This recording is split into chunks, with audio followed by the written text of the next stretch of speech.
It is Thursday night, East Lansing, Michigan. Come on in, gather around. My name is Jim Comparoni, publisher, SpartanMag.com. Thank you for waiting. Thank you for being a part of it. Thank you for being you. Thank you for being you. Ready to go talk some Michigan State basketball, football, maybe some recruiting. We got Conan Dyke. He's going to be joining in about 30 minutes, talk Michigan State basketball. Michigan State basketball looking incrementally better. Not where they want to be, maybe not where they should be, but they're getting there. They're getting there little by little. We'll talk about that tonight. My name is Jim Comparoni, publisher, SpartanMag.com. You have found Spartan Mag Live. What happens on this show once a week? I keep promising more than once a week and shorter programming. Hasn't quite worked out that way. I got my eye on Mondays because Thursday's a little bit late in the week. A lot of you guys don't consume content and media and podcasts later in the week. You like them earlier in the week. So Mondays are starting to look a little better. Tuesdays are a little tough. Wednesdays are often game days. Next week, Tuesday is going to be a game day. But what happens here is over at the SpartanMag.com Underground Bunker message board, subscribers post questions, and I entertain those questions here. And over in the comments section, you're free to tell me when I'm right or wrong, or go ahead and give your comments on the comments or the questions or whatever. And we will tune into those comments as the show goes along. Make sure you go over there, post some comments if you like. Let us know if Thursday if you're getting a head start on the weekend. If you're enjoying some refreshments, let us know what you're having. And go over to SpartanMag.com, become a subscriber, $1 for a month subscription. You'll like it. If you like this nonsense, you'll like that. Like this channel, subscribe to this channel. And that helps out a lot as well. So questions over at the Underground Bunker message board. We handle those here. Let's go to question number 1. And then we'll talk about a little bit of news from this week. This is Mike from Jacksonville, Florida. He says, do preferred walk-ons at Michigan State get NIL money or other financial support? Good question. The first 3 questions tonight are holdover questions from last week, and we hope everybody's had a good week. Very somber week earlier in the week on February 13th, remembering the tragedy of last year. And that was well done here on campus. I've got a neighbor down the street, went by their street on my way out on that night, and they had changed all their porch lights and garage lights and house exterior lights to green that night. And I thought that was a great touch. And I thought Tom Izzo did a good job reaching out to people earlier this week and urging people to remember. And that was the case earlier this week. And it was tough. Hit me a little bit again this week. And I hope all of you took a moment to remember what happened last week. Lost 3 really good ones. Young kids. It was totally unfair and really sad. Izzo says, like he said, hey, it's his job to just go on with the coaching and do his press conferences, and that's what we'll do here as well. We know that people come here to get away from things a little bit, the real world. That particular thing came into our world. It still sucks. So over at SpartanMag.com, Underground Bunker message board, that was discussed a little bit earlier this week. And also questions were posted pertaining to Michigan State football and basketball. We're going to get to those a little bit. It was a big hockey weekend last weekend. Big one. Might get into that a little bit. Michigan State's still rolling. Number 5 in the country in the pairwise rankings for hockey. Basketball team starting to get it together, starting to come around. Right now, Michigan State 16-9, 8-6 in the Big Ten. They'll be playing on Saturday evening, 8 o'clock tip-off at Chrysler Arena in Ann Arbor. Let me know if you're going to be at that game. Let us know over there in the comments area. I'm curious to find out what percentage of the fans are going to be Michigan State fans and how many empty seats there are going to be. Getting seats, Michigan in the past has tried to embargo who could go to those games, seasons in which there are going to be a lot of Michigan State fans showing up. That's the case again this year. And whether or not they can make it difficult in this age of secondary markets, I don't know, but it's going to be interesting to see what it looks like on Saturday. Michigan is 8-17, 3-11 in the Big Ten. They are 5-7 at home.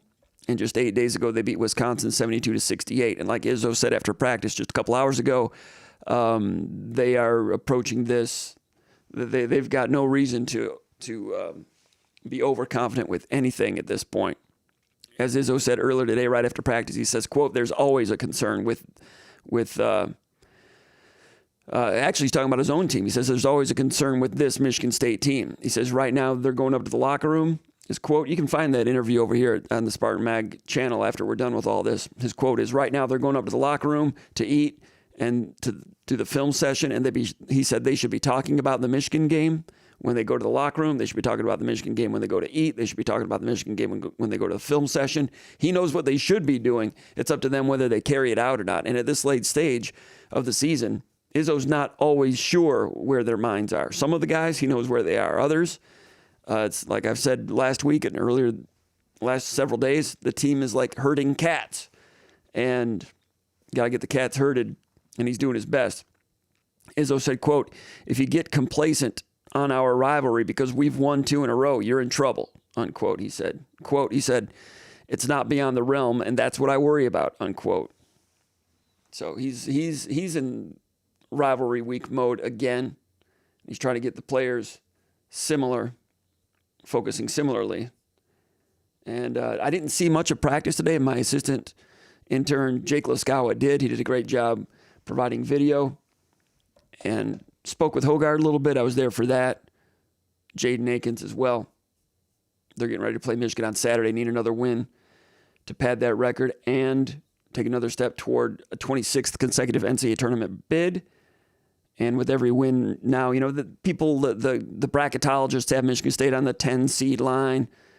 Win a couple more, you'll get in that 9 seed, 8 seed. You don't want to be in that 8, 9 seed because there's a chance in the second round you'll be playing someone like UConn. It won't be Purdue in the second round. But if you get to a 7 seed, then you'll play a 2 in the second round. That's a little bit more manageable if you can stay away from UConn. Now, UConn's got some tough games coming down the stretch. We will see whether or not they can continue to win. They've definitely been the hottest team in the country all year, going all the way back to last March. As far as basketball goes, or getting back to the mailbags, Mike from Jacksonville asked, do preferred walk-ons in football get NIL money or other financial support? Great question, and last year they did. Now, NIL money, in some ways, there wasn't a lot of rhyme and reason to what was going on NIL-wise, from what I understand last year. I mean, some incoming freshmen and some transfers were given a nice payday, and then some were promised such, and we know what happened last fall with some that got yanked out and so forth. Meanwhile, you had some proven players that maybe didn't get as much as incoming freshmen. That can lead to some problems in the locker room, and that's something that college coaches all over the country in both sports are having to weigh. Do you pay a lot of money to bring a freshman in, and then he sits, and then you have other guys that are really grinding, not getting as much, and they find out? Or can you set it up to where this is our money and it's shared this way, and if you win and you stay and you do this and you become all conference or whatever, you get a bigger chunk of it? I don't know. Every situation is probably negotiable. As far as NIL goes, last year there were 3 or 4 or 5 walk-ons from the state of Michigan who played elsewhere, who transferred to Michigan State. It's my understanding. Some of them, or most of them, did not count against the 85-man scholarship slot limitations. And some NIL situations were set up to pay for their enrollment and their tuition and so forth that way. So you had your 85 on scholarship and then a few others that were supplemental in-state transfer type of guys. You can probably look those up and see who some of those names were. That was last year. There was a different coaching staff, different general manager. I don't know if it's going to be that way this year. I kind of doubt it. I think they're going to be a lot more pragmatic and frugal. Frugal may not be the right word, but I don't think it's going to be willy-nilly with the NIL. I think they're trying to get a handle on that in a lot of ways, and I think they will. So NIL last year, yes. This year, no. I don't think so. I mean, there's no rules against it. If someone is a walk-on and they've got a following of some sort and some sort of commercial appeal in some way or another, they can do it on their own. But in terms of getting them to sign, I don't know. That being said, there were a couple of walk-ons that could have taken scholarships elsewhere. So you have to wonder, if there was something that kind of sweetened the situation a little bit. But these guys are not big into sweeteners. So I don't know for sure, but I think probably not this year. Question 2, John J. from Elk Rapids. He's not actually from Elk Rapids. I gave him that town because he didn't list a town over the Underground Bunker message board when he posted. And I don't like that. I'm joking. It's fine. But if you want to shout out to your town or any town, put it in there in the SpartanMag.com Underground Bunker when you post a question, and we will mention your town. But John J., today you're from Elk Rapids. And he says, Jonathan Smith has been on the job a little over 2 months now.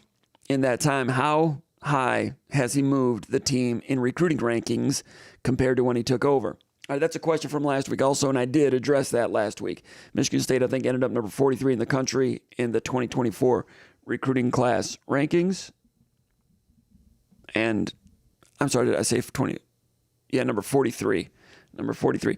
And like I mentioned last week, Michigan State, I thought Michigan State did really well, or would have done really well to get in the top 50, and I addressed that last week. Talked about, how I think that there's really not much difference between being ranked number 26 and number 46 in the country in recruiting rankings. And I say being in the top 45, I've always put 45 as kind of a barrier. And then difference between 44 and 49, not much. But if you're in the top 50, top 45, you've won some recruiting battles. You've gotten a couple of 4-stars. You've gotten a lot of 3-stars. And probably if you evaluated well, it's not going to be a hole in your program. And I talk about John L. Smith way back in the old days. His first class was ranked like 68 or 71, and that class was a hole in the roster for 4 years. Back then, you didn't have the transfer portal, so you were stuck with it. Now with the transfer portal, you can kind of fudge it around and smooth it over a little bit better than you could in the past. But frankly, I didn't think they had a chance to have a top 50 class. You might say top 50 is not that big of a deal. I mentioned last week that I think Syracuse last year had a top 50 class, top 50 class, Syracuse, for the first time in like 12 years. And I know Syracuse is not a juggernaut, but when you've got a program like that goes that long without having a top 50 class, top 50, it's not the easiest thing to do. And in 3 weeks, for them to have a class ranked number 43 in the country, 3 weeks to put together the bulk of the class, and then they added 2 or 3 signees, scholarship signees last week in the late period, the wide receiver from Texas, Jaylen Brown, and Mike Shunn, the defensive lineman from Chicago Simeon, and ended up nudging up to number 43. If you'd have told me the day Jonathan Smith was hired that they would have a recruiting class ranked number 43 in the country, I'd be like, wow, they did some work. And they did do some work. Had 2 or 3 or 4 or 5 Oregon State commitments come with them, and 5 or 6 previous commitments stay with Michigan State. And then they went out and got a few other nuggets, as Jonathan Smith said on the This Is Sparta podcast. Was it earlier this week or last week? Earlier this week, I think. So all being... And in the meantime, they had to address the quarterback situation, went out and got Aiden Childs in the transfer portal and Schuster in the transfer portal from North Dakota, and a couple of signees. I'm not saying it's the greatest quarterback bullpen in history, but they replenished it, and they've got some live bodies in there and had to do some selling to make that happen. So rankings-wise, in 2024, ended up number 43 in the country.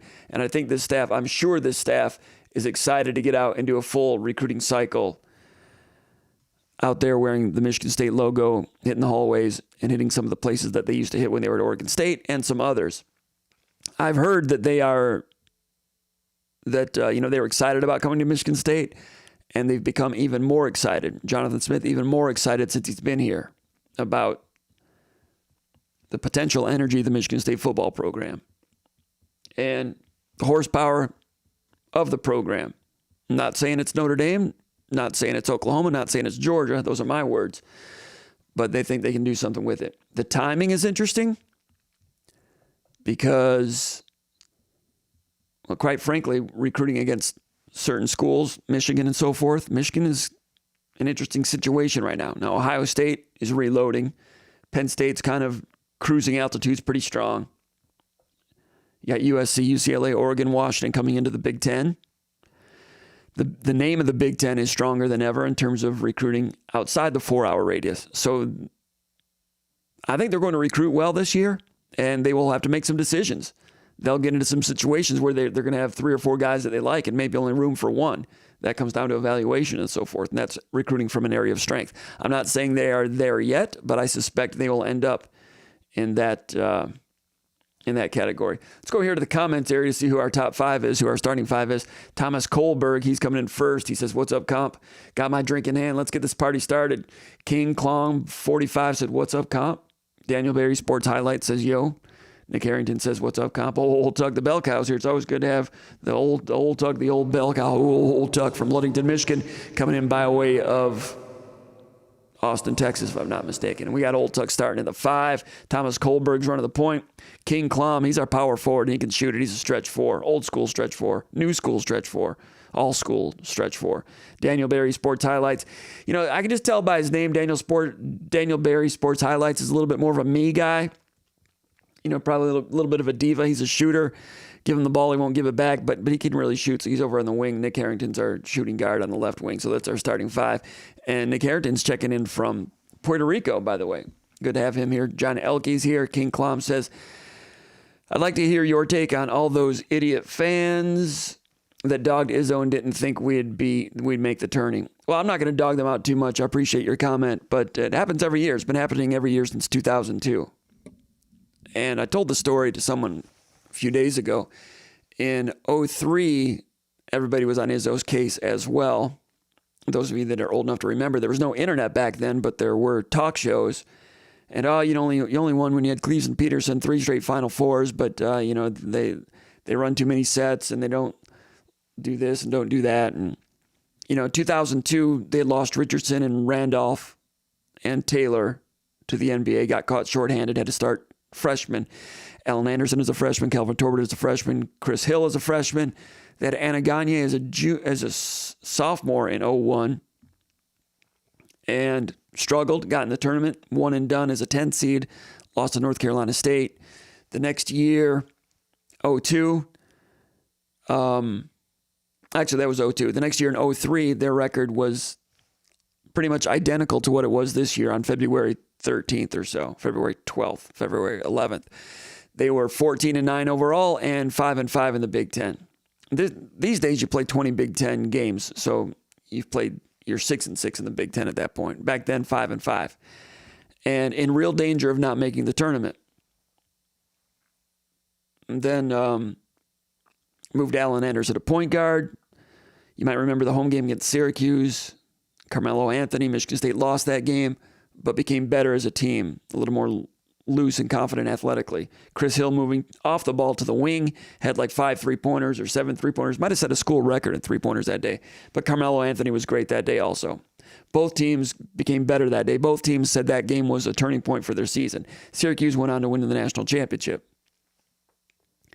Michigan State slowly got things together.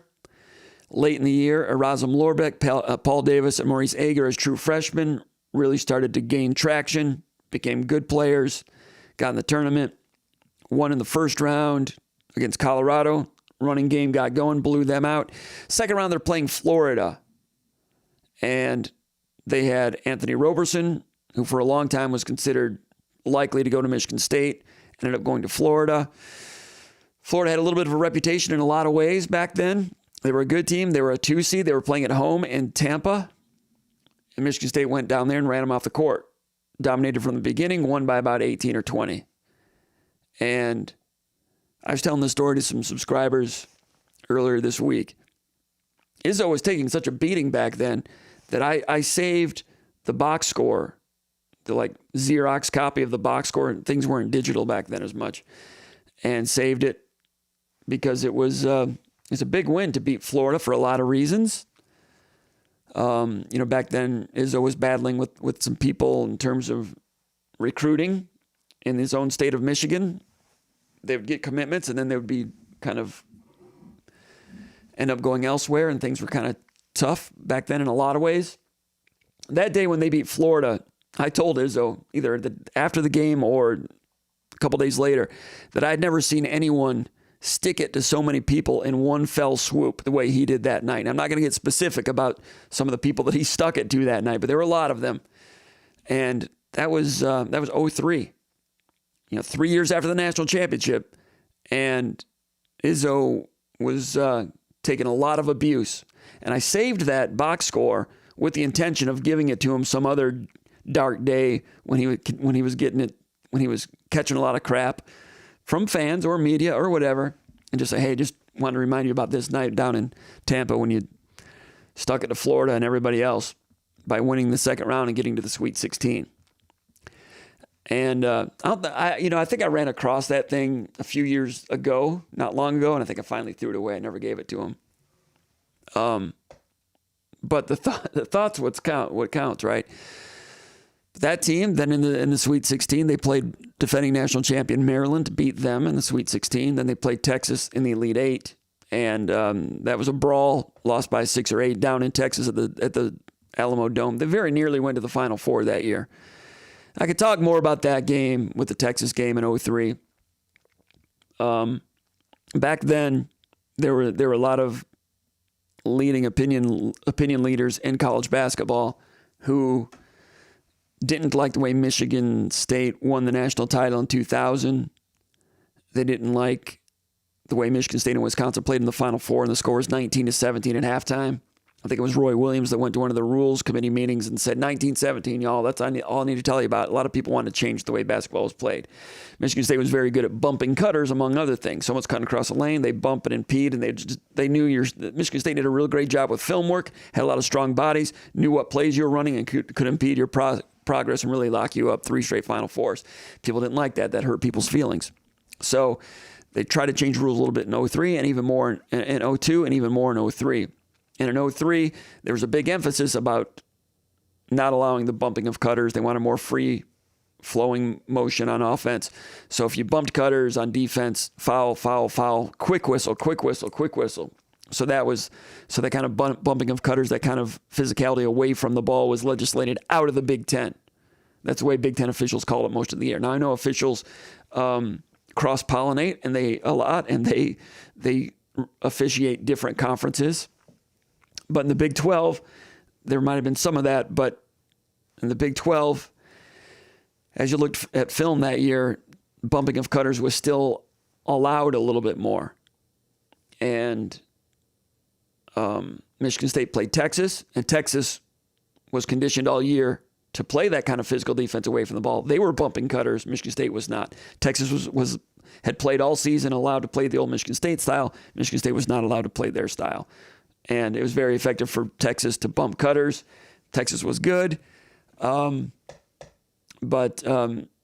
that still has a bad taste in the mouths of some of the coaches and the players. I spoke with a player from that team last week, and he was still angry about it. But anyway, that 2003 team that almost went to the national title game was getting as much abuse right now as Izzo's getting this year. So the people that are calling out Izzo, it's the same as it's ever been.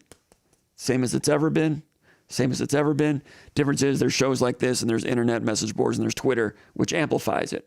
But it's been going on for 20 years. It was going on back then in 2003, 2 years after the national title. 3 years after the national title. 2 years after 3 straight Final Fours. So, a few years ago, I'd kind of yell. I yelled a little bit last week, but I would yell and complain, or I'd call people out and say, "What are you guys talking about? This is ridiculous. Have some patience." Like I said last week, if there's any fan base for any sport in the United States of America that should have patience with their team, it should be Michigan State basketball fans. Yet, there doesn't appear to be much patience with maybe, I don't know what percentage of the fan base it is, 10%, 30%, not sure. But people freak out. Someday they're going to have a bad season. It's going to be a bad season all year long, and a bad season will end up in the NIT or something like that. But until you get to the finish line and that actually comes to fruition, I would think that you would look at previous years as an example that there's a good chance that history would repeat itself, and there's a chance Michigan State by the end of the year could get their crap together after 30 games. I've been saying that since 2000 also. The whole point of the regular season is 30 games, get your crap together. 30 games, get your crap together. You lose at Iowa last year, blow a 14-point lead in the last 65 seconds, whatever it was. All right. Get your crap together. There was a lot of good basketball for 39 minutes in that game. I said back then that Iowa game that I liked Michigan State's chances of getting to the Sweet 16 last year more after that Iowa loss than I did before the game because of what they did in the first 39 minutes. The last minute was just, grab ass, crapshoot, not really basketball. Lost for a number of reasons, but Michigan State showed things that day and over the course of several games that they were able to lock up and harness in order to beat a very good Marquette team in the second round to get to the Sweet 16. I've heard people say that the Sweet 16 is not that big of a deal. Sweet 16 is never going to be fine with me. People on our message board were saying that. Sweet 16, maybe we should start calling it the Final 16. Because if you're ranked in the top 16 right now in the rankings, that's not bad, right? If you're one of the final 16, that's not bad. What I asked that person, and what I'll continue to say to people that say that the Sweet 16 is not that big of a deal to me, as some fans say, I would say this: okay, you're in the Sweet 16 out of 300 plus Division I teams. I think there's 355, 370 Division I basketball teams. All right, let's say just major conference teams plus the Big East, and another 20 or 30 or 40 mid-major plus basketball schools, like Gonzaga and the like. If you're 16 out of, if you're in the Sweet 16 out of, I don't know, 120 of those or whatever, I would think that that's about the equivalent of making the college football playoff, the next college football playoff, the new college football playoff 12, making the final 12 in college football. You make the final 12 out of 119 Division I football teams or whatever that is now. It's probably congruent with making the Sweet 16 out of however many college basketball programs there are. I know you're thinking there's 350. That's not congruent. But my question to that person who says, I'll never be fine with just the Sweet 16, I would like to ask that person, if Michigan State makes the final 12 in football next year, will you be fine with that? Do you ever foresee a time when you're going to say, Michigan State football, I'm not fine with just making the final 12? Of course not. That'd be stupid. And saying that you're not fine with just the Sweet 16 is, you fill in the blank. I'm trying to be nice here. I'm going to try to stay away from the foul language and the insults, but King Clump 45 kind of set me off there a little bit. Make the best of what's around from Chicago's checking in. Matthew Latham says, go green. Old Tech from Austin, Texas. Jay Bannon from Sterling Heights.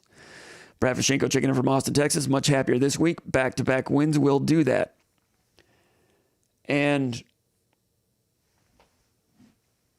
let's go back over here to the mailbag. Roxy in Grand Haven says, what's your overall take on A.J. Hoggard's play this year? Did we expect too much given what we saw in Moneyball? And is there any merit to chatter about him leaving for a fifth year elsewhere? Leaving for a fifth year, I'll put my ear to the ground on that a little bit. I have to be reminded of what the rules are in terms of being able to play an extra year or not. I've got to verify that whole thing. I'm not going to get into that yet. Not sure. Nothing would surprise me. Did we expect too much based on Moneyball? No, don't expect anything based on Moneyball unless it's a big man shooting three-pointers.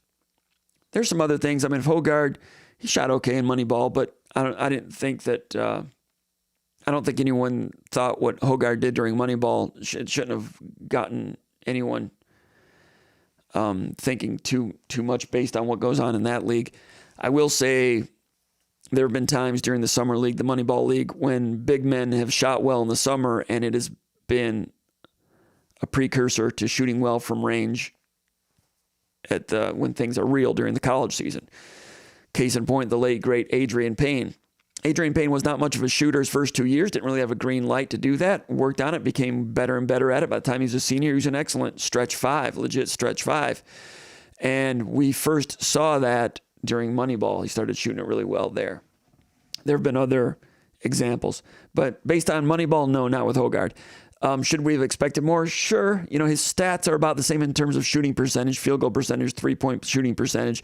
His assist-to-turnover ratio is actually a little bit better. He's averaging, I think, 2 fewer points per game this year than last year. I think 11 per game this year. I think 13 last year. It's more difficult to run the show a little bit this year without Joey Hauser stretching the offense all over the place. So that makes things more congested when they don't have to get out on Malik Hall, or Malik Hall goes to the bench and you've got Cohen Carr out there at the 4 or Carson Cooper out there at the 4. You don't have to guard them, more than 7 feet from the basket. That makes things more congested for drive, draw, dish, drive, draw, score. So it's a different show that he's running slightly this year. Malik Hall starting to shoot better and better percentage-wise from three-point range. He's very selective in his shots, turns down a lot of shots, takes the shots when he's open, which is the best time to take them. And Malik Hall's three-point shooting has been excellent. The last 9 games, I think he's something like 8 out of 14 from three-point range. It's been a long time since he's attempted more than 2 three-pointers in a game. Usually it's 1, and he often makes it. So Hoggard, he's basically similar to what he was last year. And based on being a senior and based on helping really being a driving force in allowing Michigan State to beat Marquette and go to the Sweet 16 last year, yeah, you would have expected him to build on that and become even better this year. Has he built on that? In some ways, maybe. Like I said, assist-to-turnover ratio has improved. But the other percentages are about what they've always been. He's playing good, solid, productive basketball. Izzo comes down on him pretty hard a lot because he wants expert, killer level basketball from him every single night. And that's the big mystery of this team. For whatever reason, they're unable to get that from Hoggard every single game. And Izzo thought that they'd really had a breakthrough with him during the after the Illinois game because Hoggard struggled in the Minnesota game for various reasons. Last week I talked about it and I said, hey man, he was just trying to maybe a little overzealous, trying to take over a little bit because Tyson Walker had gotten hurt with a groin injury, went out for 4 minutes, but when he went out, nobody knew how long Walker was going to be out. So Hoggard tried to come to the forefront a little bit more, maybe a little overzealous, but he did that from a position of confidence. But they've gone over what they want to be a good shot and what's not a good shot in other decisions. And Izzo's trying to get him to see the game and think the game the way the head coach does. And Hoggard, they've got a push and pull relationship, but they feed off each other pretty well. And Wednesday night at Penn State, Hoggard on defense got a little sleepy again here and there. And it really bothered Izzo. So they're back to the drawing board a little bit. Today, we talked to... Call from... Paul Konendijk. Hey, Paul, are you there? Yes. Okay, good. You're on the air right now. Let me finish my thought on Hoggard real quick. So today at practice, Hoggard was asked a little bit about what he thought about the Penn State game, and he said, and he just gave a short answer and said, "Yeah, I need to do better." And I asked him about it again because I didn't quite get that on video, and he answered the question based on the whole team as a whole rather than himself. And I don't want to ask it again a third time about himself. So Izzo was still frustrated by what he saw. They're still working on it. So that soap opera continues. The difference is it's continuing after a couple of wins now, and now Michigan State has patted itself a little bit in terms of NCAA tournament. Their NCAA tournament hopes, which look really good right now, have to get to 19 wins, I would think. Looks like they're on their way to doing that, but they want to continue to add to that and potentially improve their seeding. So now we're going to bring in Paul Konendijk, longtime associate editor of Spartan Magazine and SpartanMag.com. Spartan Magazine does not exist anymore. It's all mag.com, and we enjoy producing content over there, and we enjoy the work that Paul Konendijk produces. Paul, how you doing tonight? You doing okay? I'm doing good, Jim. Good. Now, I have not spoken with you since the Michigan State-Penn State game. Paul wrote his 3 and Out column last night, and I wrote Hoop Feed and also rehash an analysis, and also took some questions over at the Final Forum message board at SpartanMag.com. But I've not spoken with Paul directly about this game. We read your 3 takes from last night, but now that you've had 24 hours to marinate about Michigan State and their victory over Penn State, getting off to a comfortable lead late in the first half, leading by 16 late in the first half. Then it was down to single digits, then back up to 13, then back down to single digits. Malik Hall having a great game. Overall, your thoughts about the game last night, 24 hours later? Well, I can't remember too many Michigan State teams that really put teams away. I know what fans want, and I know what Tom Izzo wants, but it's just not going to happen. I think this Penn State team, in a lot of ways, is better than the one that they played at the Breslin Center. I think they've got more pieces, and I think Michigan State did what it had to do. Winning on the road isn't easy in the Big Ten, and I know that sounds cliche to everyone out there, but right now, the way I look at it, Purdue is the only team in the Big Ten that has a winning road record. Everyone else has a losing road record on the season, and the most wins that anybody not named Purdue has on the road in the Big Ten play this season was 3. And that is that I think Illinois, Wisconsin, and Maryland all had 3 road wins in conference play. Michigan State is kind of right there with them with 2 road wins, and that's where everyone basically is, with the exception of Michigan, which hasn't been very good this year. But so you're not going to win many games on the road in the Big Ten, and I feel like Penn State they do some tricky things. I think Michigan State was very fortunate to win as comfortably as they did. They were in control, pretty much complete control that entire game. There was a couple times that Penn State got within 8 points, but they had to answer every single time. And that's what you want to see from your team. That's what preferably I'd like to see from the team, as opposed to, like a 30 or 40 point blowout in every game. And then when they get to the tournament or they get to these kind of difficult postseason games, then they don't know how to win close games. I think Michigan State has shown, they're making progress, and they didn't put a Minnesota team away at Minnesota, and for various reasons, but they found a way to put Penn State away, and I thought they did a nice job in that game, and I thought that was growth. Izzo's not going to be happy, and he shouldn't be, because he doesn't want this team resting on its laurels. But any road win in the Big Ten is a good one. And I think that Penn State team is it's a scary team. Their record isn't scary, but that team is scary. And like I told you before the game when we talked, I just feel like they're the kind of team that has a puncher's chance every time they play someone. Doesn't mean they're going to win every game, but it means they can scare the heck out of you if they're hitting shots and if they're forcing turnovers. And Michigan State did exactly what it needed to do to avoid that script. All right, the big story, of course, last night, Malik Hall. Career high 29 points, 10 rebounds, 10 out of 13 from the field. The amazing thing about Malik Hall last night is he almost went 13 out of 13. You go back and look at his shot chart. He missed a dunk early in the game, and then he had a drive in the second half that kind of rolled off the rim on him, almost went in, and then in the last possession he went up for a dunk and got snuffed or blocked. If he finishes a dunk and a layup rolls in, and maybe that guy doesn't finish, it was a good clean block, but let's say they call a foul on that, gets 2 more free throws. The guy was close to being 12 for 12 from the field or 13 for 13 from the field. I mean, 29 points, 10 out of 13 is good enough, but Paul, he almost had a perfect game offensively. Yeah, and what I liked about it is it was a diverse game. He wasn't stuck. He wasn't shoehorned into any one thing, or sometimes he gets caught driving too much. They did a nice job posting him on the baseline. He had some downhill drives to the basket when the personnel was right.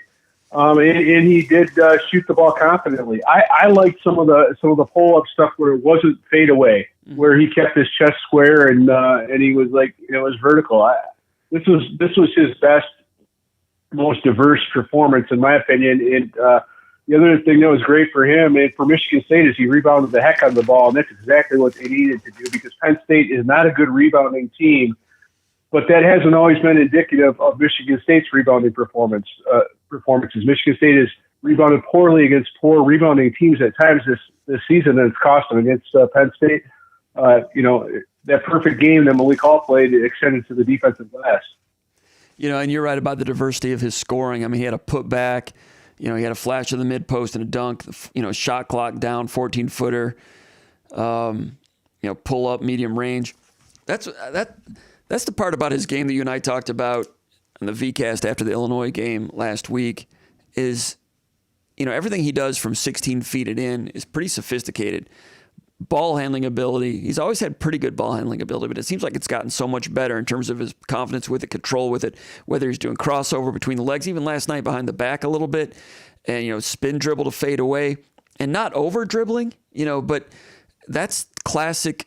They used to call it a mismatch four. Now it's a stretch four. In recent years, it's been a stretch four, but a mismatch four was a four that could take you out away from the rim. You had to honor the shot a little bit. That's part of the stretch part of it. But being able to beat you off the dribble, that's difficult to match up with if that player, Malik Hall, can also rebound and play some post defense. The mismatch four. And Malik Hall has become a mismatch four facing up off the dribble against bigger defenders. There was a play last night when he was matching up. He ended up having the ball against one of their big men, one of their bench big men. And I think it was Favor. And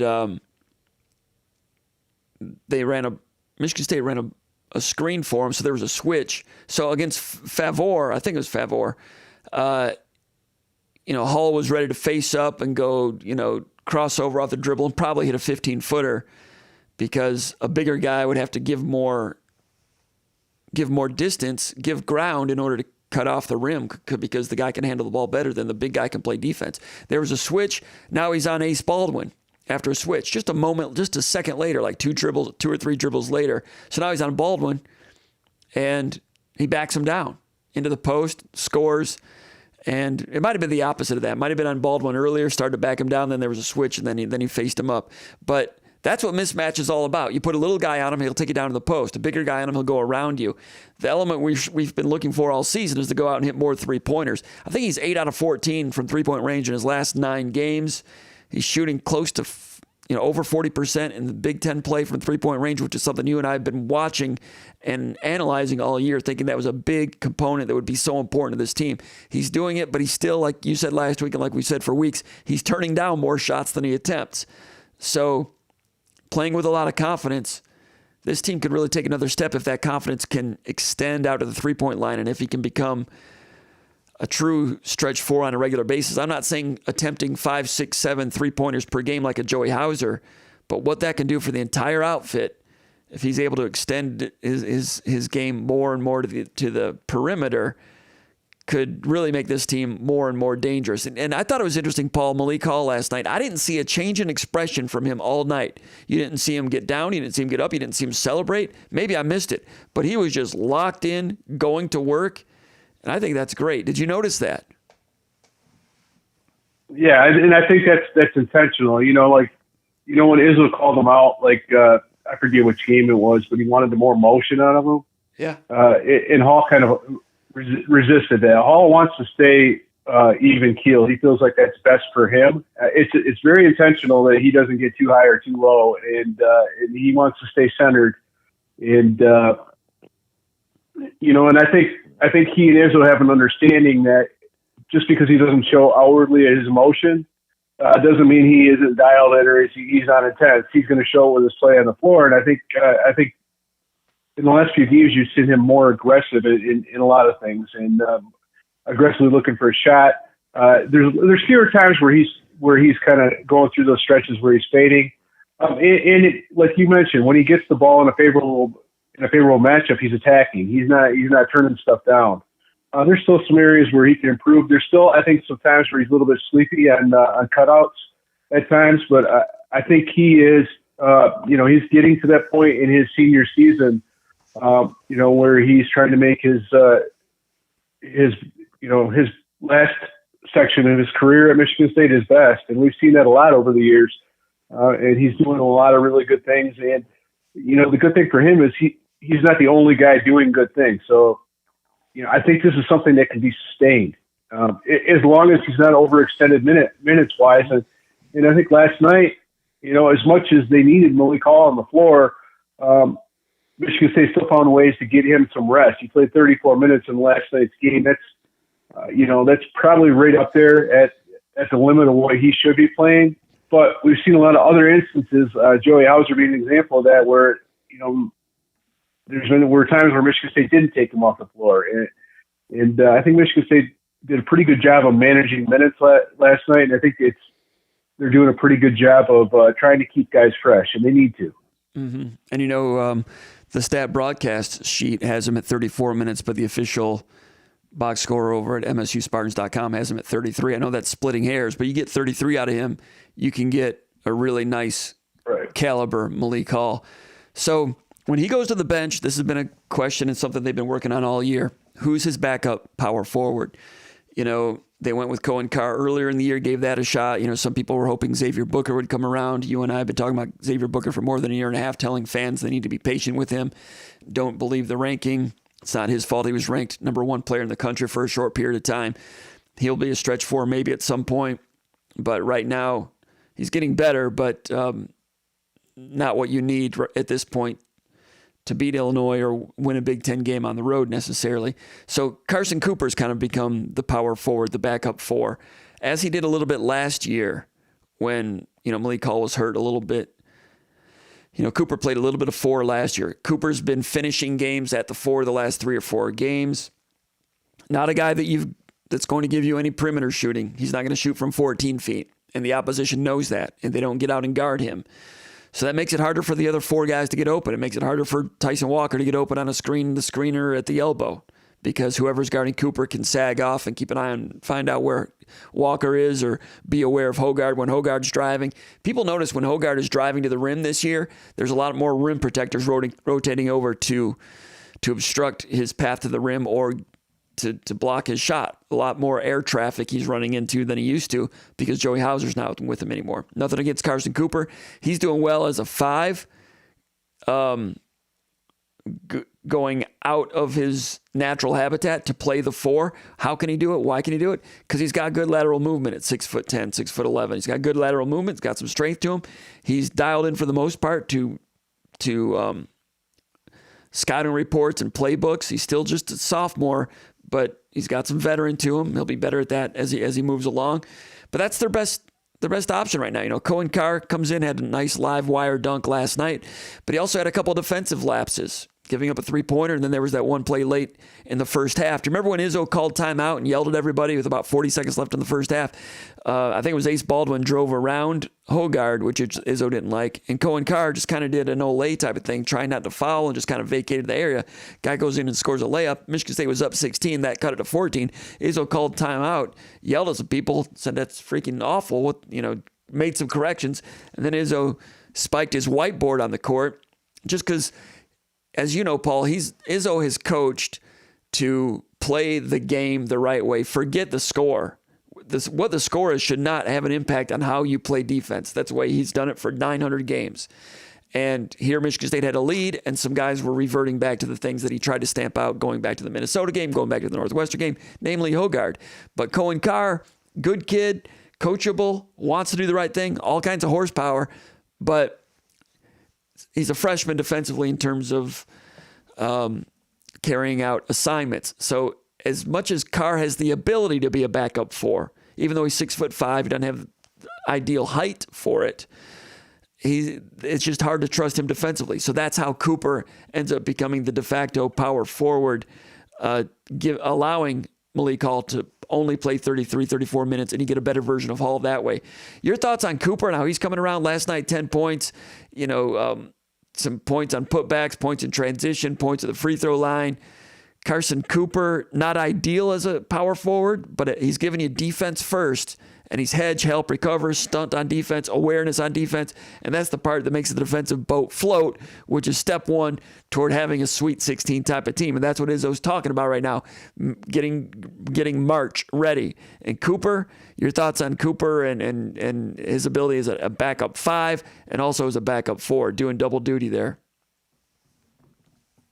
Well, I mean, the one thing that really stood out to me last night is he made 4 free throws. That doesn't seem like a lot, but that's a huge step for him in earning trust to be on the floor late in games without having to, because, you and I, against the Illinois game, Illinois trying to foul late, and there was a juncture where Cooper had the ball for a split second. He got it to Tyson Walker, but that was almost him at the free throw line. So I think Cooper making free throws, that's a huge step for any young, forward 4 or 5 to do. I think the more you play kind of a multi-position defender role, the easier it gets. It's not easy to move your feet out in space for a guy that's come up playing the 5, but I think he's starting to get that. I think he's starting to play more intuitively, and I think he's starting to rebound well, giving them some rim protection. He's doing a lot of good things out there, and I think the future is really bright for him. I still think he's got a ton of upside, and I'm really eager to see what he can do with another year in another summer in the weight room where he's at. And I think they don't run a lot of plays for bigs and whatnot. He's always had questionable hands to some extent, but I think he's getting better and better, and I think he's starting to get some confidence. And he's a guy that, when he finishes on the break or when he makes some free throws, it tends to build on itself. And one of the things I think that Michigan State did a really good job of last night, and it really kind of set the tone for them, attacking that press is getting those big guys up and down the floor and really taxing Penn State's, center. Wahab. They did not have any depth inside with Demetrius Lilly out, and Michigan State really ran their bigs last night. And and it's a big deal. I think they can do that more. I'd like to see them do that against Purdue if they can. But I think go ahead. I think it's obviously a by committee type deal, but each one of those guys has a role. And the thing about Cooper is he's got a role now, but it can grow. And as he adds to his skill set, but he's earning trust with each good performance, and he's gaining confidence, and those are big things for him. That blitz counter break was working real well last night. When Michigan State played Penn State back in December, you could tell that Rhodes, first-year coach in the Big Ten, did not have his team ready for the blitz counter break or Michigan State's transition game in general. As you know, Paul, Michigan State has trouble getting the transition game going, more so in conference play than they do in non-conference play most of the time. I thought for the rematch, Penn State would be more ready for it. They really weren't. Michigan State emphasized the run, got it going, especially with the bigs, like you said, run into the rim, something we haven't seen most of the year. And Michigan State didn't necessarily score on all those opportunities, but they stretched the defense, and that allowed for some openings with some early offense through Hall or Akins, but also some scores at the rim. Cooper had one where he didn't finish, it was blocked. There was one where Tyson Walker was open, ran the right wing really well, and let a pass go through his fingertips and out of bounds. Should have had 2 points there, but the blitz was open. Hogard was delivering some passes, and it was working. What I want to see is whether that was just because they were playing Penn State, who's still not ready to adapt to Michigan State's transition game. Maybe this weekend against Michigan, we'll see if Michigan State can get that transition game going. It's nice to see. You could obviously see that Michigan State's been working on it to keep that part of their game, trying to get it oiled back up again. And maybe it won't work against some teams in the Big Ten, but that's been a component that has helped them in March when they do get into the tournament. So it's nice, it's nice to see that they're still working on it. Now, Cooper has not been an excellent target for the rim running 5-man, which is the first part of the transition game. Everyone from Paul Davis to Andre Hudson to Adrian Payne to a lot of centers were pretty good at running the floor and finishing on that. Cooper with, like you said, his hands situation, not always the greatest gifted receiver for something like that, but they're working on it. Sissoko runs a little bit better than some people think, but he's got to stay on the court. He's got to do things to stay on the court. His playing time has been getting diminished, and we'll see how that all shakes out. But Izzo's calling it center by committee, center by coalition. Where do you see that whole thing going? Jackson Kohler played a little bit more against Illinois. This game only about 5 or 6 minutes. Got in the post once, had one blocked, missed one, had a putback which he missed. Ball screen defense, they attacked him on that. Michigan State, when Kohler was out, they were doing an up and under, and it's kind of hard for him to cover the ground on that. Later, they went to more of a lateral feathering ball screen defensive approach, but Kohler didn't get on the court a whole lot more after that. What is this center coalition? Is it going to be good enough to play the role they need for what they want to do heading into March? It comes down it comes down to ball screen defense, and I do think if they can get Sissoko with some confidence, and I think he and Cooper are good enough ball screen defenders where they can do the job that they need to do in March. Kohler is interesting because I think he could do some things for them in certain matchups. I think he was effective. He was very effective against Illinois when Illinois went big with the Baylor transfer. I forget that guy's name, but the big dude that doesn't move very well. Not Danger. Who gave them trouble last year? But was Danger a Baylor transfer? Danger. So he was a Baylor transfer. He gave them all kinds of trouble last year. This year, I think Kohler showed that he was up to the task against a guy like that. And I think Kohler will have an opportunity to do some things against Michigan because they are kind of big and more plotting. But against teams like a Penn State, I don't see that happening. But it's got to be a matchup thing. And but I think Michigan State can mix and match. I think Kohler, there's going to be games where he shows some scoring, and there's going to be games where he doesn't. Some of it's just kind of a timing thing. I think sometimes he's just off a little bit, but it's hard when you're not getting those in-game reps. All these big guys. If you're not consistently getting plays run for you inside, and you're not going to have a good feel around the basket. There's not many guys out there that you can just run one or two inside plays for per game and just are automatic. It's one of those things where just like like Hogard getting downhill. and scoring at the rim. That's not something that happens overnight. It takes practice. Same with Tyson Walker getting downhill, scoring at the rim. It's a feel thing, and I think Kohler would have a better feel for it if he hadn't been injured, obviously. But I do think there will be opportunities for him to play a handful of minutes against certain teams, and I think he can play a handful of valuable minutes. The one thing that is really encouraging to me is that he has strength that he didn't have last year. So he might not move as well, and he might be susceptible to some ball screen stuff, as we were just talking about. But the one thing that he's not doing as much is giving up second chance points. When the ball gets in his hands, off of on a defensive rebound, it's staying there, and that wasn't the case last year. So that's a positive thing for him. I still think that he's still working some of that rust off, and I think he will be able to give them more and more. They just have to find an effective balance and kind of and keep it going that way. But Kohler's stronger. It sure helps when Malik calls. Yeah, he is. That's what I was just saying. Like last year, he was giving up a lot of. Like against Dane Danger. Mm-hmm. I believe Dane Danger scored about 21 points on Michigan State in one of those Illinois games, and Kohler was getting used on the glass. Now he can box out, he can cut out, and people aren't moving him. Yeah. He's a lot stronger. There is no doubt about that. He's lost weight and he's gained strength. And and when they played Illinois, they posted up Danger. They wanted to go right at him. They thought that they could do that again, and he stood his ground pretty well.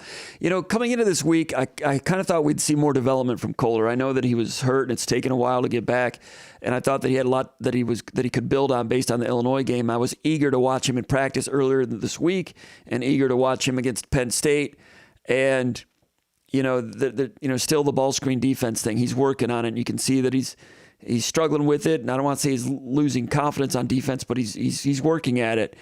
And if he can stay on the court defensively, then those offensive skills can really come around. There was a feeling from the coaching staff that when he was getting the ball, he was hurrying a little bit too much, so they're trying to slow him down a little bit. But as we've watched him get back into the playing group to a small extent with Jackson Kohler, it seems to me that it's kind of a natural human condition that he'd get the ball and he might realize, you know what, this might be the last post touch I get this game, so I'm going to make something out of it. And I don't blame him for that. If he hadn't gotten hurt and if his defense had progressed as much as his strength has, and he knew he was going to be getting 18, 20 minutes a game, he could get it in the post, go to work, and then kick it back out and repost and not feel like he had to do something with it. I don't mean to crawl inside his mind, but that's the way it looks to me. I think that his complete game could really come around more if he could play with a little more patience, if he had more minutes. But I'm not saying he deserves more minutes, but it's just kind of one will complement the other. If the defense comes around, gets more playing time, then you'll see more of the total offensive package from him. I don't know if that's going to happen this year or not, but I thought that there was a chance coming down the stretch that he could have an awakening late in the year like we've seen some freshmen have. Earlier I was describing the 2003 team when Erasm Lorbeck came out of nowhere. Now Lorbeck was more of a range shooter, Dirk Nowitzki type. Kohler can shoot a little bit, but Kohler's more of a post guy. I think it's possible that Kohler could have a late season awakening like Lorbeck did his freshman year. But the defense portion has to come first because you cannot get to the Sweet 16. Izzo believes, and you can't play Izzo ball. You can't get an Izzo standard of March readiness if you're allowing defensive Swiss cheese and just leakage and slippage. And you know that Kohler's trying. He's trying. It's just getting it out of him physically. That's why Cooper gets to play, because defensively, he's solvent. Now, how about Jaden Akins? Comes out, hits his first 4 3-pointers. I spoke with Akins after practice today because Izzo mentioned something a few weeks ago. When Akins was cold in November and December, his 3-point shooting percentage was not good. And Izzo kind of mentioned, we worked on it. We looked at some things. We added some arch to his shot. And here, 5 weeks later, Akins is a lethal shooter and a big component to the offense for Michigan State, and an important component. And first half against Penn State, he was outstanding with those 4 3-pointers. Talked to him after practice today a little bit about that.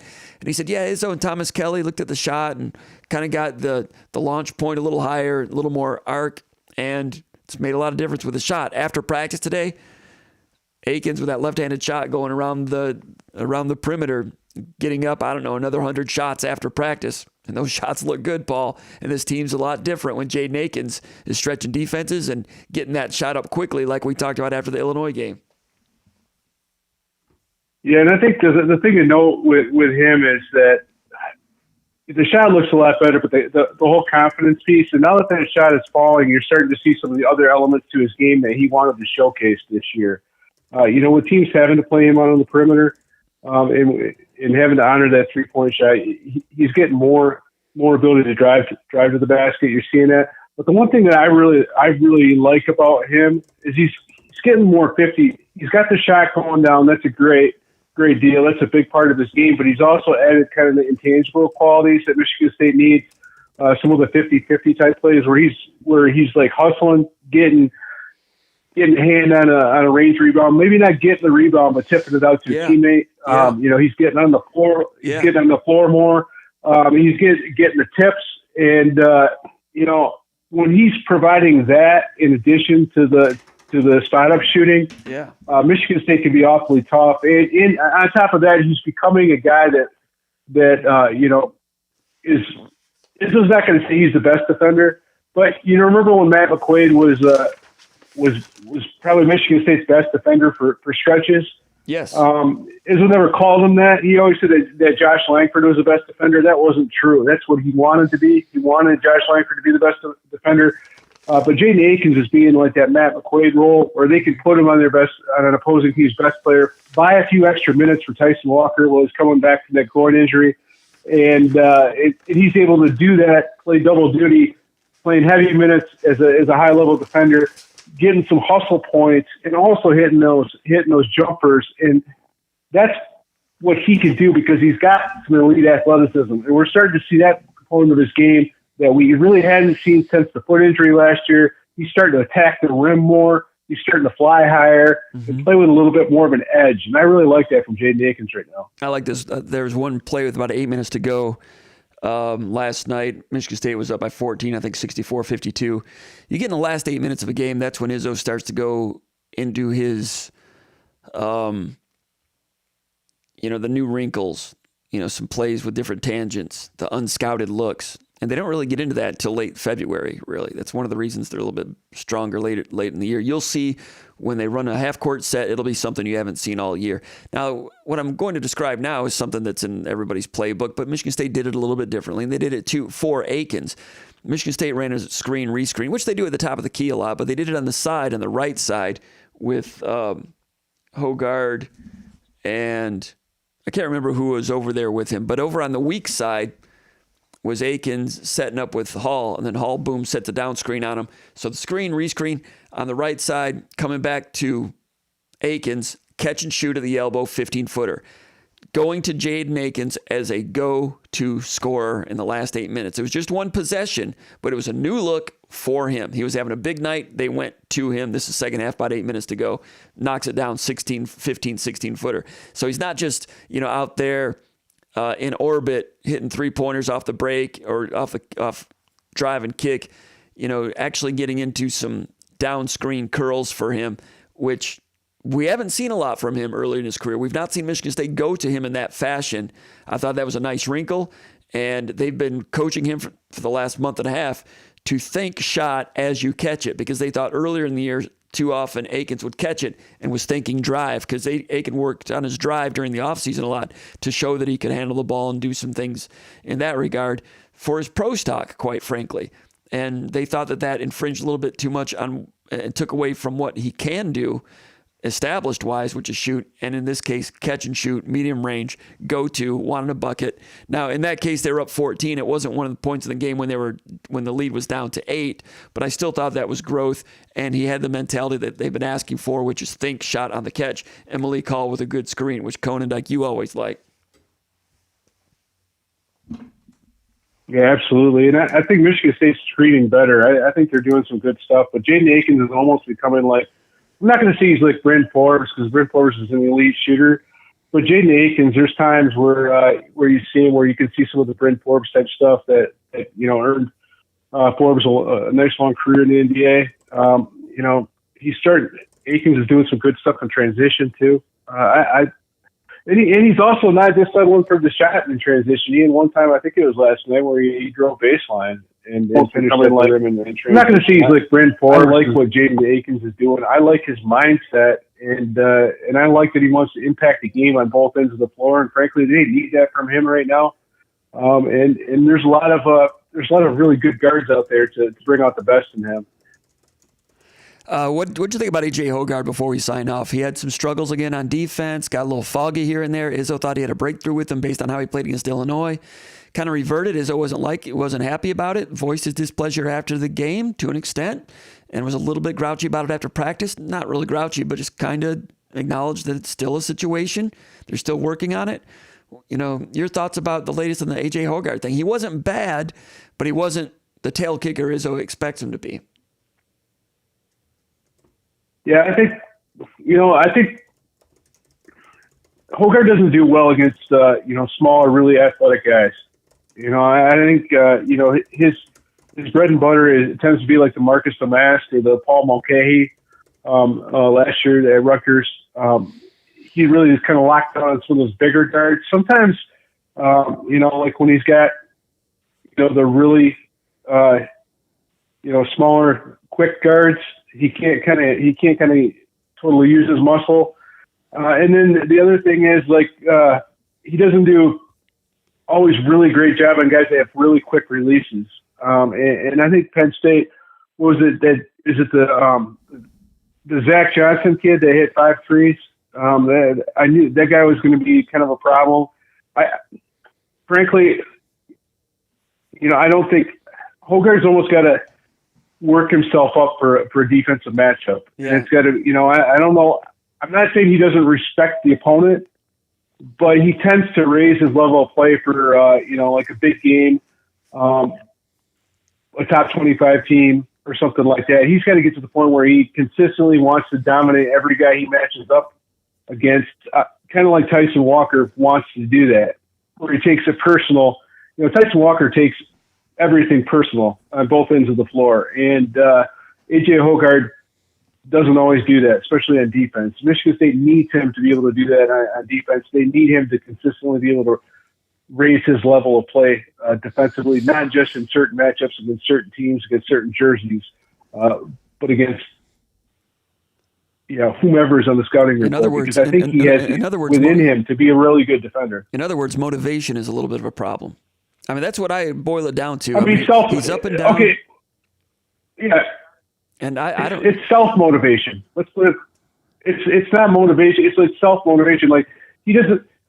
The thing that drives Izzo crazy, and I'm sure, is the fact that he's got to put a foot in A.J. Hoggard's behind every time he needs him to do something on a consistent basis. At this point in his career, you would like to see more, self-motivation. You don't have to get Tyson Walker up for a game. If he can walk, he's going to try to defend. Mm-hmm. And Izzo, like he said after the Illinois game, he says, that's why I'm on AJ all the time, because he has that in him. And every time he thinks there's a breakthrough, there's kind of a regression. Now, they beat Penn State, but I'm assuming you're going to see the best version of A.J. Hoggard at other times this year, I would think, at home against Northwestern and as they get into the tournament. At Michigan on Saturday, we'll have to wait and see. Hoggard's never won at Michigan. Michigan has beaten Michigan State at home the last 3 or 4 times. Maybe that'll be motivation. Hoggard said after the Illinois game, they wanted to play that game with desperation. They did. Izzo said after practice today that A.J. Hoggard is better when he's desperate. So they're still trying to herd cats and figure that all out. But they've got ability. And, a couple of weeks ago, Paul, we kind of looked at the schedule after the victory over Rutgers and looked at the next 11 games. And we were kind of glass half full on a lot of things, but the record is about what we had to this point. 1, 2, 3, 4, 5, 6. They're 6-2 since then. Beat Minnesota and Maryland, lost to Wisconsin, beat Michigan and Maryland, lost at Minnesota. That was the surprise, but they beat Illinois. So they traded those 2 out right there. Won at Penn State, which was not going to be easy, and they made it happen. Winning at Michigan on Saturday will not be easy, but if they win that game, come back home and beat Iowa and Ohio State, they'll be right at 9-2 in those 11 games that we forecasted, which we said was possible. We were not predicting that, but we said it was possible. Now, they needed to play in some ways like maybe we didn't know they could, and they got that from Hogard and Hall against Illinois, and they got it from Hall at Penn State. Now, can they keep it going at Michigan and then at home against Iowa and Ohio State? What do you think about these next 3 games? Can Michigan State ratchet it up and get to 19-9 within the next 3 games? Yeah, I think they can, but they've got to it's got to be a consistent level of effort, because you see all these teams that they've got coming up, and each of those teams has some flaws, but each of them also can do some things that scare you. You know, like Iowa. If you play casual against Iowa, with the way they can score the ball, you know, it's kind of like, I know fans look at the records and they're like, oh, Iowa's down this year. Well, yeah, in some ways Iowa is down. Iowa's a team that plays poor defense to begin with, but this year they're even worse. But on the flip side, they also are scoring the ball more than they usually do. You know, McCaffrey is coming on. I forget his name, what his first name is, but he's doing a good job. They got a tough guard. You know, to match up, Hogard will have to be on in that game. But, you know, in Michigan, you know, you look at them, and they have played really well at home. You know, I think one of the first things that Juwan Howard said after losing at Michigan State is, well, we get them at home. Mm-hmm. And there's a certain level of confidence there. Obviously, Doug McDaniel's playing in this game. He didn't play in the first one. It changes the dynamic a little bit.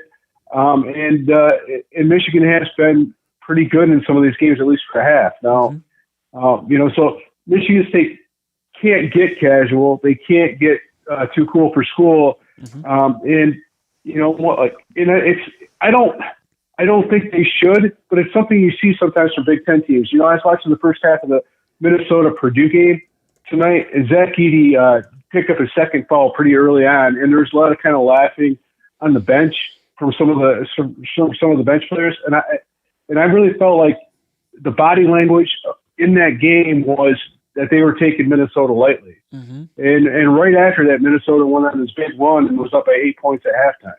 And you just cannot play casual basketball. You cannot be selfish.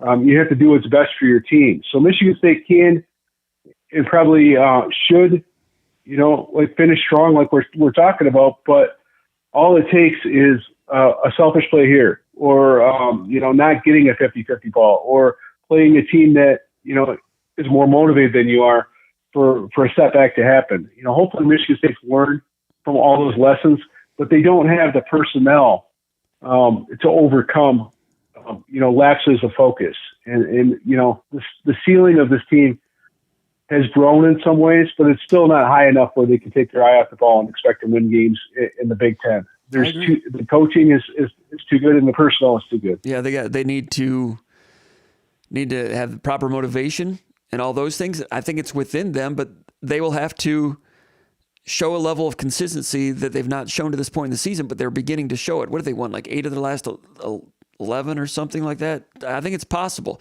So these are good tests. Yeah, they're not playing, you know, Illinois, Wisconsin, and Purdue here back to back, but at Michigan, at Penn State, these home games against Iowa and Ohio State, they could win these next 3 before the Purdue game, or they could lose one. I'm thinking they're going to win all 3. The 2 home games. I know you can't mess around with Iowa because they can score and then get hot in a certain situation and put up points on you.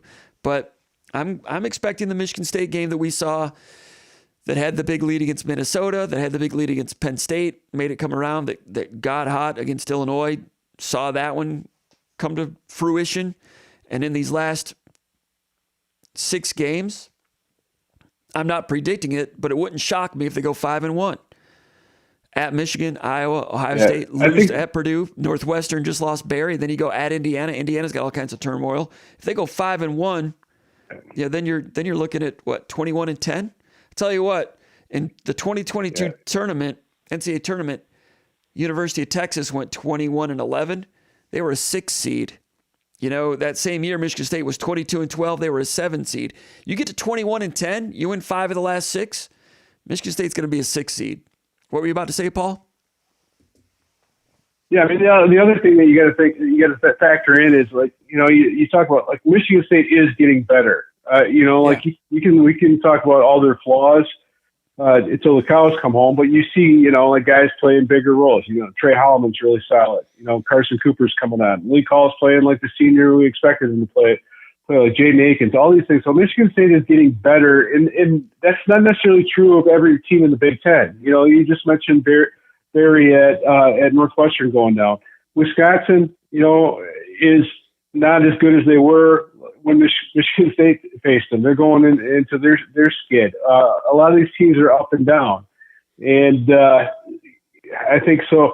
We have not a bad habit, but because Tom Izzo focuses so much on the weaknesses on his team and harps on that over and over and over again each week, every time there's a opportunity for interviews. We tend to write Michigan State off, but these guys are working hard. They're getting better. I think, they're kind of getting galvanized as a team. And I think quietly there's some good leadership from upperclassmen. Maybe Hogarth's not the guy that, he's kind of like that Connor Cook leader. Like he'd like more out of him, but he's still giving it to him sometimes. And then Malik Hall, I think he's quiet. I think Malik Hall has really kind of taken a little bit more ownership of this team. And that's a good thing to see. But I like the way Michigan State is going right now. It'll be interesting to see what happens. And the other thing that you and I were talking about off camera, I think it was after the last VCast or whatever, is it's easy to look at double-digit losses in the conference and like write a team off. But let's not forget that Michigan State is playing 20 conference games. Mm-hmm.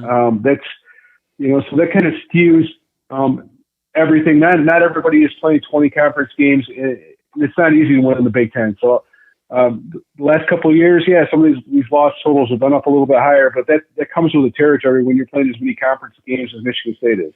Right. Hey, Paul, I really appreciate your time. And it's going to be interesting to see what goes on in Tyson Walker. None of this is going to go far unless he regains some health. And Izzo said he'll not be 100% the rest of the year. Walker kind of deflects that a little bit. He doesn't like to admit he's injured because he doesn't want the opponent to know it. But Walker's availability and his explosiveness puts a governor on all of this, and he was not himself really against Illinois totally, and he was not himself against Penn State. Others picked it up. If he can regain some health and get that explosiveness and that ability to create his own shot and really stress defenses the way Tyson Walker can, then all these things can come together and present Michigan State as a dangerous team in March. But it's going to be interesting to watch it. And Paul, we appreciate your coverage, and we'll talk to you soon. Have a great night, okay? Yeah, hey, one last thing I want to say about Tyson Walker.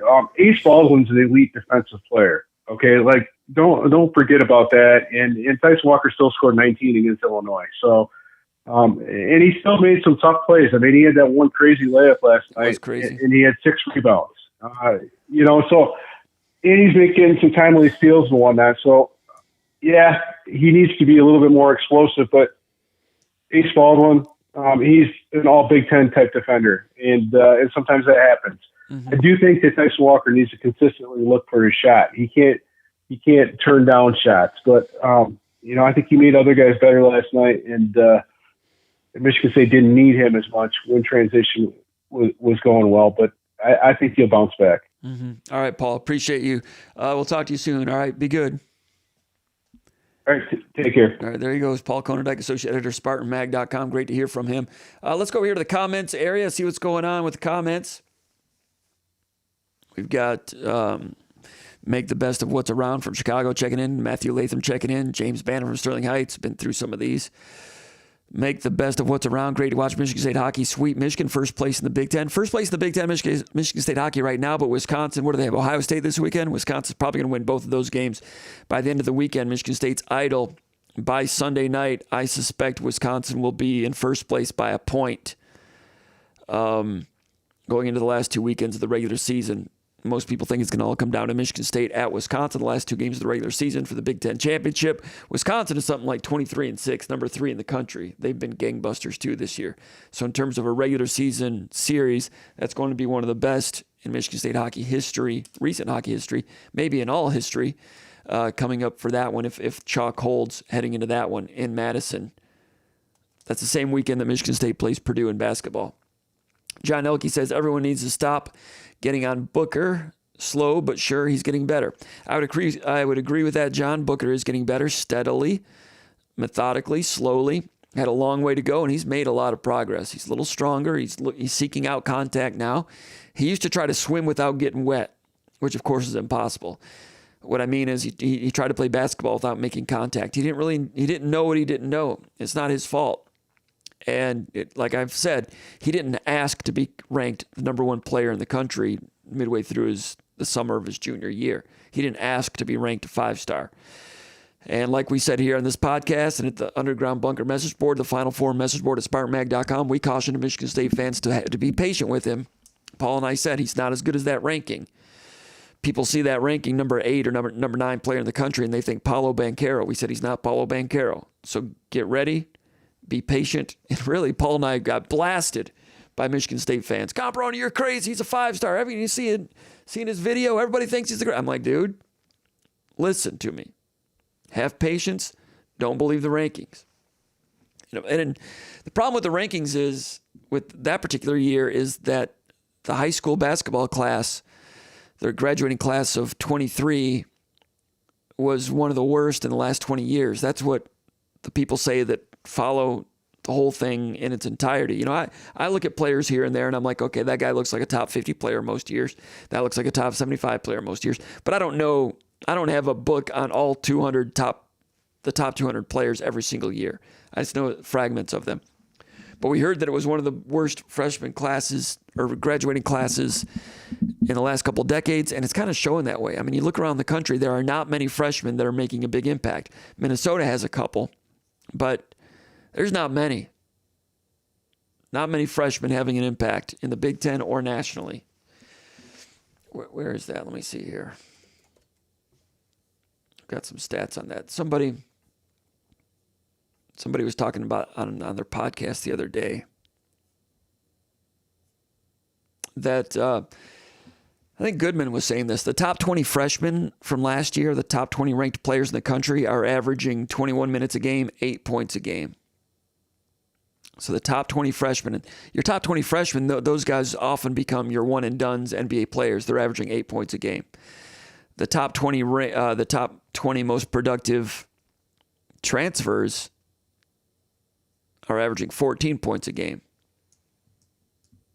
Now, some of those stats you can get them to say what you want them to say, because are you going by your top 20 ranked transfers before the season started, or are you just looking at the top 20 scorers among transfers? It's a big difference in getting stats to say what you want them to say. Secondly, someone like Cam Christie's having a real big year at Minnesota, but he was not one of the top 20 players in the country, so he doesn't figure into that. But for the most part, the point is, impact freshmen, it's not a case this year in college basketball. And Booker's in that category. But he's a good kid, takes coaching well, got a nice looking shot. It's not, if you watch him shoot after practice, the shot does not look the exact same every time. It'll be a little bit more of a flick sometimes, and it's a little bit different, but it's here and there. It's not perfect yet every single time. Like Aikens, the shot looks about the same every single time. But Booker can shoot. He's a good plus shooter. And with all that height and that range and that gait that he has, effortless stride, he'll become a better and better shooter, and he's going to become a weapon. His finishing ability is good. His hands are good on the catch. He moves well laterally on defense. These are all great tools. And at 6'11", with his wingspan, those are uncommon gifts. And he's got some gifts. He just got to learn to swim and get wet while he swims. He's got to learn to be on time to where he has to go. And he's a lot better than he was 3 weeks ago, and much better than he was 3 months ago, and night and day difference than he was 12 months ago. Michigan State has done a great job with him, developing him. Great job. I told Izzo that like a month into practice, I saw Booker and he was making progress. I told Izzo, I said, hey, you are not going to get the credit you deserve for the progress you're making with Booker. No one's going to understand the progress you're making. And they are making progress. Enough for him to be a factor down the stretch. There could be a game when he hits a couple shots in a big moment when it's needed. You never know when someone gets a little injured or so forth. I talk about Corey Lucius against Louisville in the regional finals in Indianapolis in 2009 when he had to come off the bench Maybe it's 2010. I think it's 2009 against Louisville. He hit 2 3-pointers in the first half. And a guy that was not getting a ton of time, but hit a couple of huge shots to make that thing go. Well, and also, like Marvin Clark, regional finals against Louisville at the Carrier Dome in Syracuse, 2015, I think it was. Marvin Clark was a true freshman, hit a big baseline jumper late in the game against Montrezl Harrell and those guys, a very good Louisville team that had been hot. You never know when a freshman's going to jump up and make a big shot. Now, is he going to be good enough and solvent enough on defense to be on a court in a situation like that? More progress needs to be made, but I wouldn't close the door on it. I think it's more likely that Kohler could rise up and do some things, but everybody loves Jackson Kohler. I was kind of looking to see a little bit more progress from him in the Penn State game and in practice this week. He's working at it, but that offensive skill is good, and the defense needs to be the place setter for him. Mo Pedler says, I know we are in basketball and hockey seasons. Are we going to have a real spring football game this year? Good question from Mo Pedler. You know, Jonathan Smith was asked about that on the Tim Stout show in Lansing last week, and he said he has to wait and see exactly what his roster looks like in the spring and what they're capable of and where the depth is. But they will have football of some sort. Could just be a scrimmage. Last year at Oregon State, they did have a real scrimmage and kept score, traditional spring scrimmage. So he's not against it. I think you'd like to have it. Whether or not the roster is set up to deliver that remains to be seen. That was his answer on that. Also, what do we have here? Gene Ridnour. And by the way, that's funny. He says basketball, not baseball. Sorry. I know we're in basketball and hockey season. I thought he was being facetious there. Basketball starting, was it last weekend or this weekend? Gene Ridnour says, while you're waiting, you might as well smash the like button. I agree with Gene on that.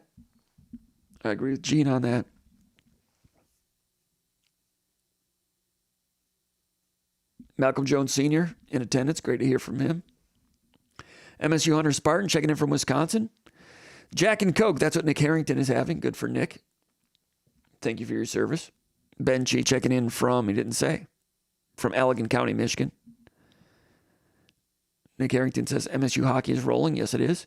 Steve Meyer says Kahlua and cream on the rocks. Yummy. I'm a proponent of Kahlua. I like Kahlua with decaf coffee. Real coffee back in the old days, but I try to limit the caffeine, believe it or not, these days. But Kahlua is a friend of mine. I don't disagree with that. MSU Hunter Spartan says, nice to see Spartans win without Walker carrying or having to carry them. Still would like to see more from Carson Cooper, Maddie, and Kohler. He says, nice 10 points from Cooper last night. Hall was great last night. Ben Chi says, feeling dumb for doubting Izzo. Now, there's a good man there. Ben Chi's stepping up and saying that he doubted Izzo, and now he's feeling dumb about it. Takes a big man to admit when they feel dumb. I've been there many times. Ben, I wouldn't remember that you were one that was doubting Izzo, but you just got to let it play out. That's been the historical lesson. Let it play out. This time of year, they often get better if they can stay healthy. The Walker thing's going to be interesting. The Hogard thing's going to be interesting, but they've got some elements that can be difficult for some people. Today after practice, one of the last things Hogard said, I can't remember the exact words, but it was something like along the lines of, we're going to be good, don't worry. And Izzo had a quote also that said, let's see if I can find it. It's along the same lines. Izzo said, quote, today after practice, he said, quote, we are getting better. If those 3 or 4 upperclassmen ever start clicking at the same time together, then I think we can be every bit as good as I thought we could be, unquote. I was listening to a national podcast today, and somebody was talking about Michigan State. You know, yeah, they might be good, but they're not going to be number 4 in the country. They're not going to be what they were ranked to be. And I stopped, and I thought, okay, were you, Mr. National Podcaster, among those who had Michigan State number 4 in the country in the preseason? And if they're not number 4 if they're not actually that good, do we blame them or do we blame you for ranking them incorrectly? This is what bothers me about pollsters and media, and I'm in the media industry, of course. But we put a ranking on somebody, and then when they don't live up to it, we don't blame ourselves, we blame them. No, we were the ones that were wrong. We ranked them incorrectly. They are what they are. They're not meeting the expectations. Maybe they're not meeting their own expectations. They're not meeting the forecast that we made. That'd be like a weatherman, saying, oh, it's going to be 71 degrees tomorrow. And then it comes, then it ends up raining and being 49. And then he's mad at the weather. I'm pissed at the weather because the weather was wrong. They didn't live up to the expectations. No, weatherman, you were wrong. Does that make sense? So those people that are saying, hey, they're not going to be number 4, they're not going to meet expectations, remember who created those rankings. Sometimes people that make the rankings are wrong. Like last year when North Carolina was number 1 in the country preseason. Ended up in the NIT. Was North Carolina wrong or the pollsters? Anyway, that's the name of that tune. Let's go back over here to the mailbag. And I got to find the mailbag.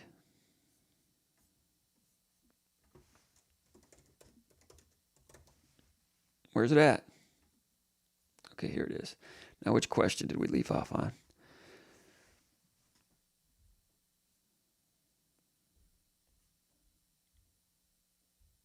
Okay, I'll go question number 5. Spefton in East Lansing, he says, did you see the emergence of Malik Hall coming?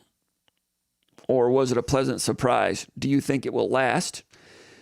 And what are the implications for the rest of the season? Pleasant surprise, yes. Did I foresee the emergence of Malik Hall? Not like this. But bit by bit, like I said earlier when Paul was on here, the ball handling ability, the face-up, shot fake, ball handling, spin dribble, between the legs, into the medium range game, that is sophisticated, that is mature basketball. And it's nice to see a senior in college basketball going to work like that in his game, progressing. The thing to remember about Malik Hall is last year he was inconsistent, but last year he was on a bad foot all year, and nobody knew what kind of pain he was going through. And that was surgically repaired soon after the season was over, which made him stay off that foot for a lot of the summer. He didn't play in Moneyball. So he missed summer, and then in the fall, he was, getting used to it, and he was behind, and it takes a while. So in October and November, he was inconsistent and not great. Really struggled. Was it the George Mason game he really struggled? And also, I think the Wisconsin game. But he was sick before the Wisconsin game in addition to all those things. So I didn't foresee this, but now that we're seeing him play like this, a lot of it makes perfect sense. And he had some big games when he was a freshman and sophomore, here and there, splitting time with Joey Hauser, not consistent. But everybody remembers the game when he rescued Michigan State against Seton Hall as a freshman. He has that flammable ability, right? He's got coming off his fingertips, it's a pretty nice shot, always has been. Now, he's changed the shot here and there. We've talked about that. Now he's kind of doing a George McGinnis thing. It's a little bit less of that now. He had a hitch to it in September, October. So I made the comment that, he changed his shot 3 times during the season. I really was not bullish on his ability to harness this type of shooting. And he's selective from three-point range, does not shoot a lot of them, but he's well over 40% the last 9 games. He's over 50% the last 9 games. So do you fan those flames a little bit more and say, Malik, man, we're going to run a pick and pop for you right now. When you get it, shoot it. That's something I like to see from this team right now. The old just high ball screen pick and pop. Suton, AJ Granger, Kenny Goins, especially in a shot clock situation. Shot clock situations, when the clock gets to like 9 or 10, the ball's back in Hogarth's hands, and Hogarth tries to make something for himself. Bless his heart, he's trying to do what he can for the team. But I kind of like to see him revert back to the old, your basic playbook like everybody else does. You've got time with 9 seconds left to bring out a pick and pop. And if Hall can really stretch defense, it's something we haven't seen yet. And I think it's in the playbook. They'll land on it at some point. And I think that can make Michigan State a little bit better at the end of shot clocks. So the better Malik Hall plays, the more he does this, the more layers it gives you. And I mentioned earlier in the year when he scored 17 points against Duke, they lost that game, but I said, I don't care if Michigan State won or lost this game. If Malik Hall could score 17 points and play like he did that night against Duke, this team can be pretty good. But even after that, he was up and down, right? The 0 points against Northwestern, nobody really knew what happened there, but it hasn't happened since. He was single figures in the loss, was it Minnesota? But Minnesota was double teaming him. It's the first time we've seen that. So he's starting to get some extra attention. When he's in the post, double team comes. We're also seeing teams do side ball front or full front to prevent him from getting it in the post. So he's seeing some special defense as well. So, getting 20 plus on a regular basis, probably not, that's not going to happen. But he's starting to get defenses to show more attention to him, which can help a guy like Jaden Akins. So one hand washes the other, and Michigan State's becoming more and more clean by the day. Question 6, Jay Bannon from Sterling Heights says, I heard that Coach Smith, Jonathan Smith that is, was surprised by the size of the support staff from the previous football regime. Jay Bannon asks, have you seen or heard about many deletions that have not been replaced? I think one of the few things Coach Mel Tucker did was add a lot of staff support. It was a long time coming. Good question. Yeah, I don't think they have as much support staff. I don't know all the names. There were people over there in the football department, I'd find their names on the bio lists, and I'm like, I have no idea who that person is, or that person, or that person. So there were people over there that I didn't know. So if they come and go and they leave, I wouldn't notice. I wouldn't know. And unless they go on Twitter and say, hey, Michigan State has been great, but next chapter of my life, I'm moving on, whatever. Unless they do that, we don't know if they're coming and going. But in terms of the raw numbers, yes, you're right. Jonathan Smith said soon after he was hired that he was surprised how much support staff was here, and he didn't feel like he needed that much. So to answer your question, I'm not sure, but I would suspect that it's a little lighter over there. Jay Bannon from Sterling Heights also says there was talk about a SpartanMag.com tour group of the new Izzo football building this spring. Have you heard any more about maybe that happening? That's the end of that question from Jay Bannon. Our good friend Ron Armstrong, Big Movie, was going to put that together. He put together a tour of the building the last time there was a major refurbishment, and I've not asked him about that lately, but I suspect he's still planning on being able to make that happen. There's new coaching staff and new hoops to jump through, but I don't handle it. But I've not heard that it's off, so I have to wait for the spring, and we'll keep you posted on that over the Underground Bunker message board. Question 7, Sola from Westland, Michigan. He says, let me check something here real quick. He says, care to share any final thoughts on the 2024 football recruiting class? What are the roster's biggest needs moving forward? Biggest needs moving forward, defensive tackles, defensive tackles, defensive tackles. Hard to find, hard to find, hard to find. Anytime you can get a good one, sign them up. Good one, sign them up. So defensive tackle is going to need that. Not only are they important, but Michigan State has not recruited defensive tackles in the last 2 or 3 years of the Tucker era. They got the Van Sumeren. We'll see what becomes of him this year. He was injured last year. That was a 4-star recruit. They're happy to have him. So we'll see what happens developmental-wise there, but not a lot else. They got Derek Harmon early on, and he's done well. Simeon Barrow, I think, committed to D'Antonio, and they were able to hold him over. Maverick Hansen committed to D'Antonio and held him over. But high school defensive tackle recruiting and development has not been a strength. So they tried to get Dimitri Nicholas from Miami, but the academics didn't allow him to come in. They tried to get Brewu to flip, an Ohio kid that was committed to the Pittsburgh Panthers, ended up staying with Pittsburgh. So they've addressed it, but the football gods do not make a lot of defensive tackles, especially guys that are defensive tackles that project positively. Nobody's a can't miss, and certainly defensive tackles are can't miss. So I don't want to use the term can't miss, but good, solid defensive tackle prospects. There's a shortage of them. So a lot of those guys were already spoken for by the time Jonathan Smith was hired. The 2024 recruiting class, talked about that last week. Let's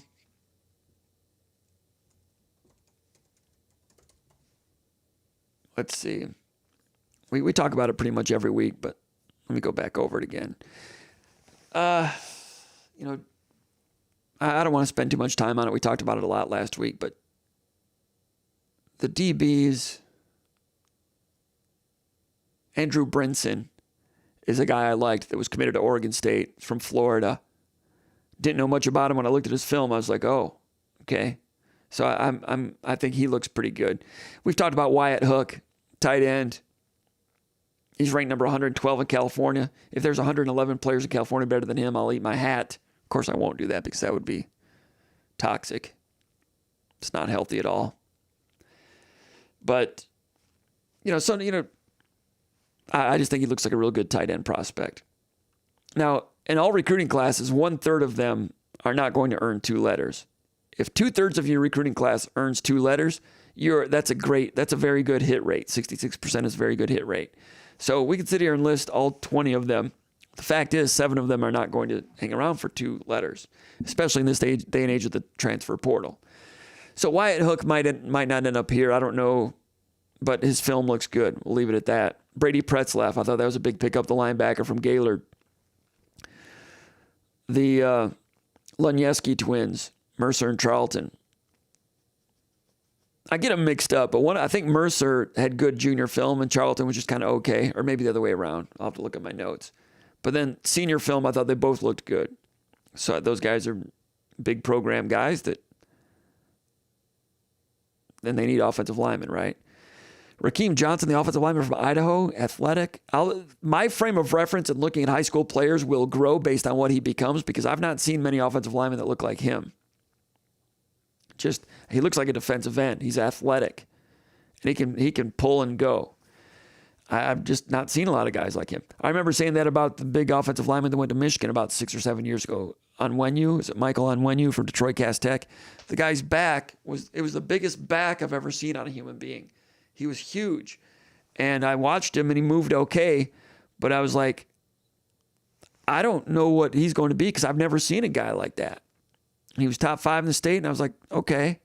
But yeah, he went to Michigan, was pretty good. Now he's in the NFL. Turned out real good, right? But I just had never seen a guy like that. But this guy, Rakeem Johnson, it's not like he has great size, but the way he's built and the way the athletic as he is, it's going to be interesting to watch what he becomes. And of course, Nick Marsh, the wide receiver from River Rouge, 6'3", 6'2.5", bigger receiver, a lot of ability, a lot of strength, and he's excited about being a Spartan. I think he's a program guy long term. Austin Clay, the wide receiver from Ohio, is a underrated part of this recruiting class. Mekhi Frazier, the running back from Texas, one-cut physicality, was committed to Oregon State earlier, and if you watch Oregon State's film, you can see why they value one-cut, get north, the way their zone schemes and 2 tight ends and physical play. Mekhi Frazier is going to fit right into the way they want to play football here, and I think he's an underrated player coming in from Texas. So those are some of the guys that catch my eye from this class that I think have a good chance to stick and become long-term contributors. Not to say the other ones won't, but those are the ones that I like. I like the wide receiver they signed last week from Texas, Jalen Brown, listed at 6'4". He looks like he's at least 6'3". Can run, can accelerate, can change direction, hands. I'm like, why? If you'd have told me that guy's a 4-star, committed to Baylor or Oklahoma, I would believe it. The guy was a no-star from Texas, from Nacogdoches. I'm like, how does that happen? Looks good to me. And that's what you're judged by, recruiting victories, but also recruiting evaluations. And from there, player development. Player development's been strong for Jonathan Smith and his staff at Oregon State. That's how they became a top 15 program 2 years ago, top 20 program last year. So I know the coaches are excited. They think they've got a good recruiting base of talent to work with at here in the 4-hour radius from East Lansing. They're pretty excited about it, so we'll see how they do going forward. But their first class, they got a few things done. Question 8, Ernie from Colorado says, is it correct to assume that Coach Jonathan Smith is placing a greater emphasis with walk-ons with his recruiting strategy than previous coaches? It's a good question, and I shared that question with Matt Dorsey and Jason Killip just to see what they thought. And they kind of thought so, and I kind of think so too. Now, Tucker, I think they appreciated walk-ons and they wanted it to be a part of the program, but I don't think they gave it as I suspect they didn't give it as much attention. They were going for 4 stars nationwide and all the things they did, and I don't want to throw off on them too much. They went after it hard for a while and tried to put Michigan State out there in a different talent pool, and it was an interesting experiment to watch, especially coming off that 2021 season. Had a lot of great 4-star visitors, like 50 of them, more highly ranked visitors than Michigan State's ever had, at least in the internet era, in the 85 scholarship era. Signing rate was not that high. Did not sign any defensive tackles. Signed Jordan Hall. Other than that, not much at linebacker. A lot of DB wide receiver types. Trenches still remains to be seen what comes out of that 22 2022 class. But walk-on wise, hey, 2 springs ago, we've talked about this. Michigan State got caught with a shortage of offensive linemen. And you need walk-on offensive linemen in order to have a scout team, in order to have a team in the spring, in order to have a spring game. You need to have 3 or 4 or 5 walk-on offensive linemen just to keep practice going. That spring, was it the spring of 2022? Like they couldn't scrimmage in the spring for more than a handful of consecutive plays because they didn't have enough offensive linemen. So that hurts your offense, and it speaks to the depth problem on the offensive line, but it also makes you in a situation where you're failing to service the defense. So everybody lost, and that was a walk-on oversight, I would think, more than anything. That's one way to keep a handle on that. They addressed it the next year, brought in some decent offensive linemen. One was that guy, what was his name? Ben Stewart, number 75. Ended up putting him on defensive tackle last year because why? Shortage of defensive tackles. They brought in 3 or 4 transfer portal defensive tackles, and within a week or two, Jalen Sami was hurt when he got here. Did what he could, but he was limited. The guy from Florida State, what was his name? Raheem Johnson or something like that. He was hurt when he got here. He played about 10 snaps in one game. And the one guy from Liberty turned out to be pretty good and got hurt. He was better than I thought on film. The other 2 guys, I wasn't really expecting much, and I told you that here. I'm like, he's a guy, the film just looks okay. So end up moving number 75 to defensive tackle out of necessity, but that was a walk-on offensive lineman. Long story short, I do think walk-ons were not given enough attention. It's an important part. It's one of the tent poles. Talk about tent poles and anything that you do. It's not the major tent pole that holds up the big top, but you need that walk-on. It needs to be one of your tent poles to keep the whole thing, keep the roof on. There were walk-ons that played last year, Khalil Majid, but Majid, I think, came around after COVID, right? Was he a D'Antonio guy as well? Sam Edwards, a linebacker out of East Lansing, local guy, functional. There was the Milliken guy from Gaylord. Saw him on the field for a couple snaps, but I'm not sure how aggressively Michigan State looked for other walk-ons in the Tucker administration. I do think it's going to be a more firm tent pole with Jonathan Smith for a lot of reasons. One, he's a pragmatic thinker. He's like D'Antonio. It's like brick by brick by brick. Secondly, he's a former walk-on himself. So he values it. He knows the path. And when he talks about the path of being a walk-on, that resonates with potential walk-ons. And I think the walk-on group that they brought in last week looked at their film. None of them are standouts, but you can see where some of those guys can be functional. The linebacker from St. Louis looks solid. I'm not sure that he'll throw him in there. It's good to have walk-ons like that. Maybe he'll surprise. The tight end, Baker from East Lansing, solid, 6'5", catch radius. We talked about him last week. Go click on it if you didn't see it. He's got to grow into his blocking, grow into his body a little bit more. There was the 8-on-8 guy from Michigan that has a catch radius and covers ground. Okay, he has to learn to block. It'll be new for him. Let's see. I had the list of the guys, but I've lost them.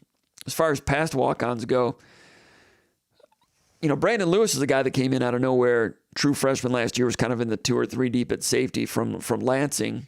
Sam Edwards was one. Milliken from Grayling. Jay Doyne, defensive lineman. Jackson Wilson, defensive lineman, got in for 1 game, 2 plays. Jay Doyne, defensive end, 2 games, 4 snaps. Sam Edwards, 5 games, 16 snaps. Brandon Lewis, 3 games, 20 snaps. True freshman, walk-on, safety. Ben Nelson was the guy, offensive lineman, defensive lineman, played 21 snaps last year. Evan Brunning, I think he's got a 6th year of eligibility remaining. He played in 5 games, 26 snaps. It's a walk-on offensive lineman. Those guys find their way in. Walk-ons find their way in the field a little bit at offensive lineman and also at tight end and a lot at fullback. And these guys believe in, I think they do I formation. I know they do under center, 2 tight ends. I think they do I formation. So the walk-on fullback thing could be showing itself here coming back. Other walk-ons, Jackson Morse at tight end, 1 game, 3 plays. Nick Hunter at wide receiver, 1 game, 3 plays. As far as the walk-ons coming in, you've got Avion Gross coming in from, actually he's a transfer from Southern Illinois, but he will be a walk-on, I think. I'm not going to go over the rest of them. We talked about them last week. But yes, I do think that area of the program will be given more attention. It was given a lot of attention in the D'Antonio era too. So yeah, I think that's on an upswing. Ernie from Colorado also asks, are there certain characteristics of recruits that you've noticed the new staff prioritizing when it comes to who they're targeting?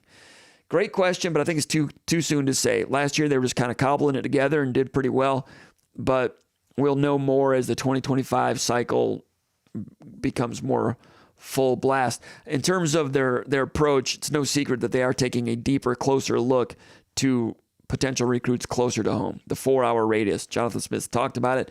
D'Antonio used to talk about it. Perlis used to talk about it. Saban used to talk about it. The 4-hour radius, the 5-hour radius. You get to 5 hours. 4 hours includes Chicago. 5 hours gets you down to Cincinnati. There's a lot of players in that radius. And they're excited about it.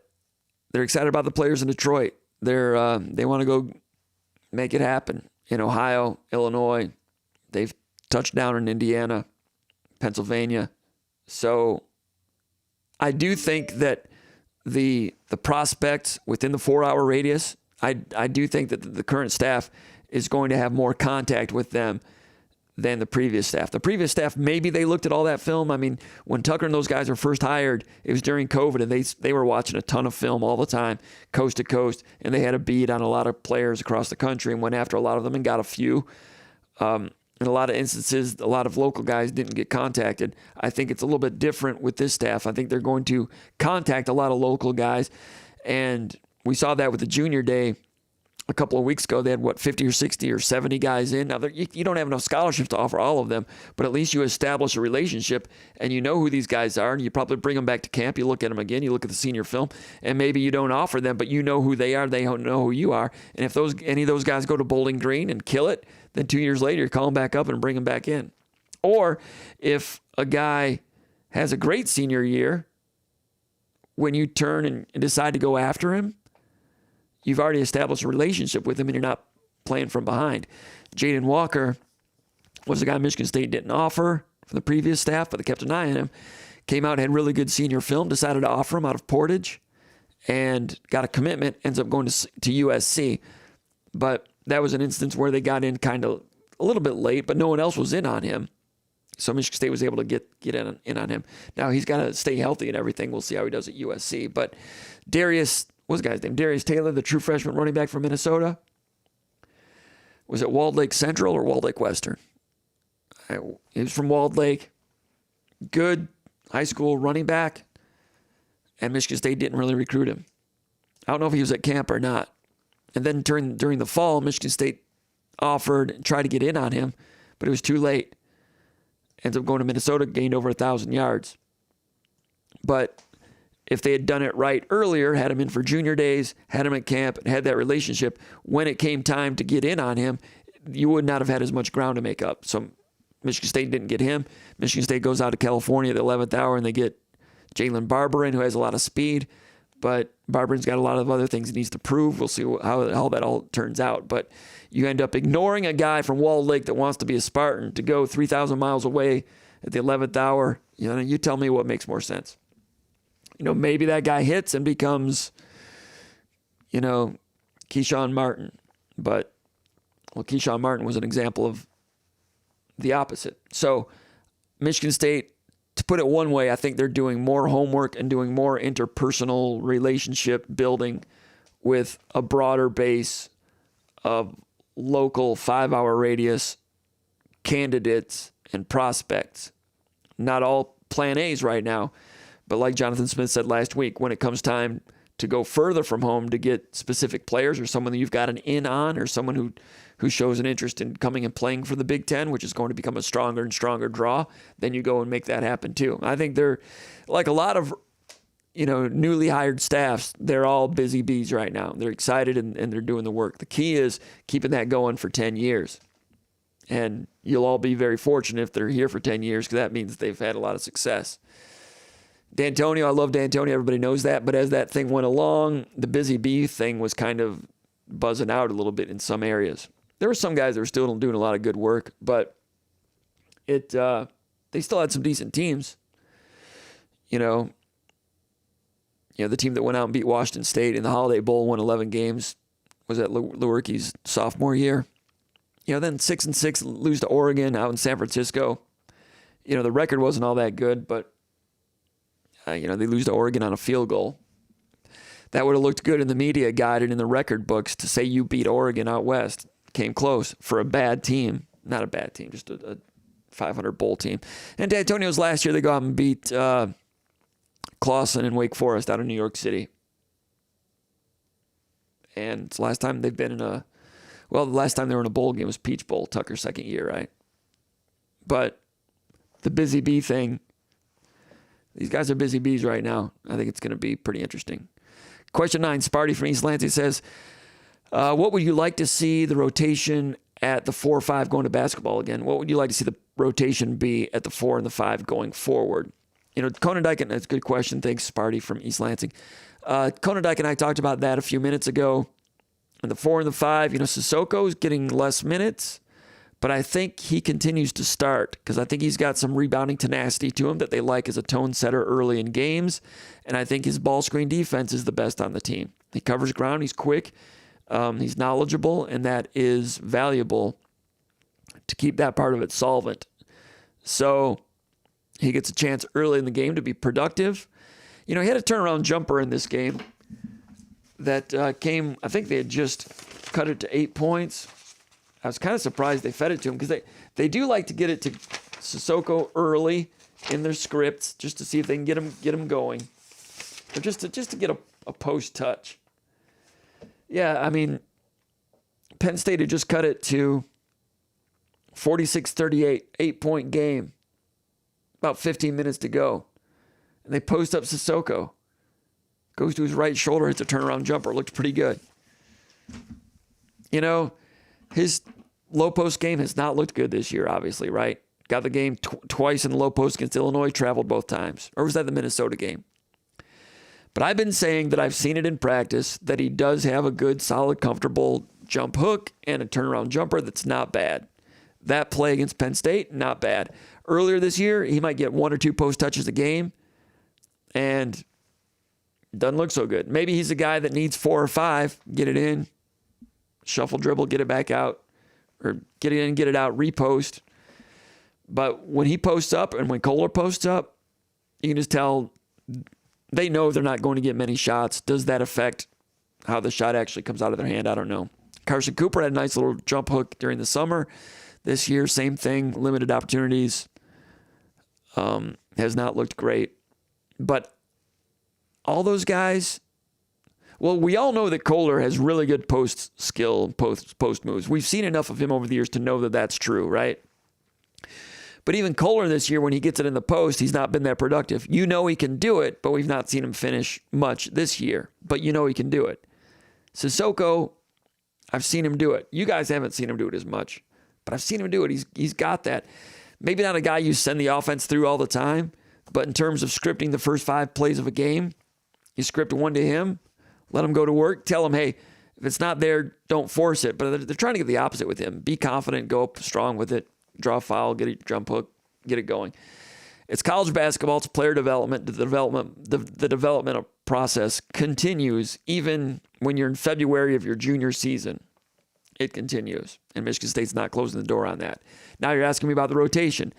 I don't see a reason to take Sissoko out of the starting lineup at this point. He's not finishing games, which is more important. Cooper's been finishing. But I think he still start Sissoko with the rebounding tenacity.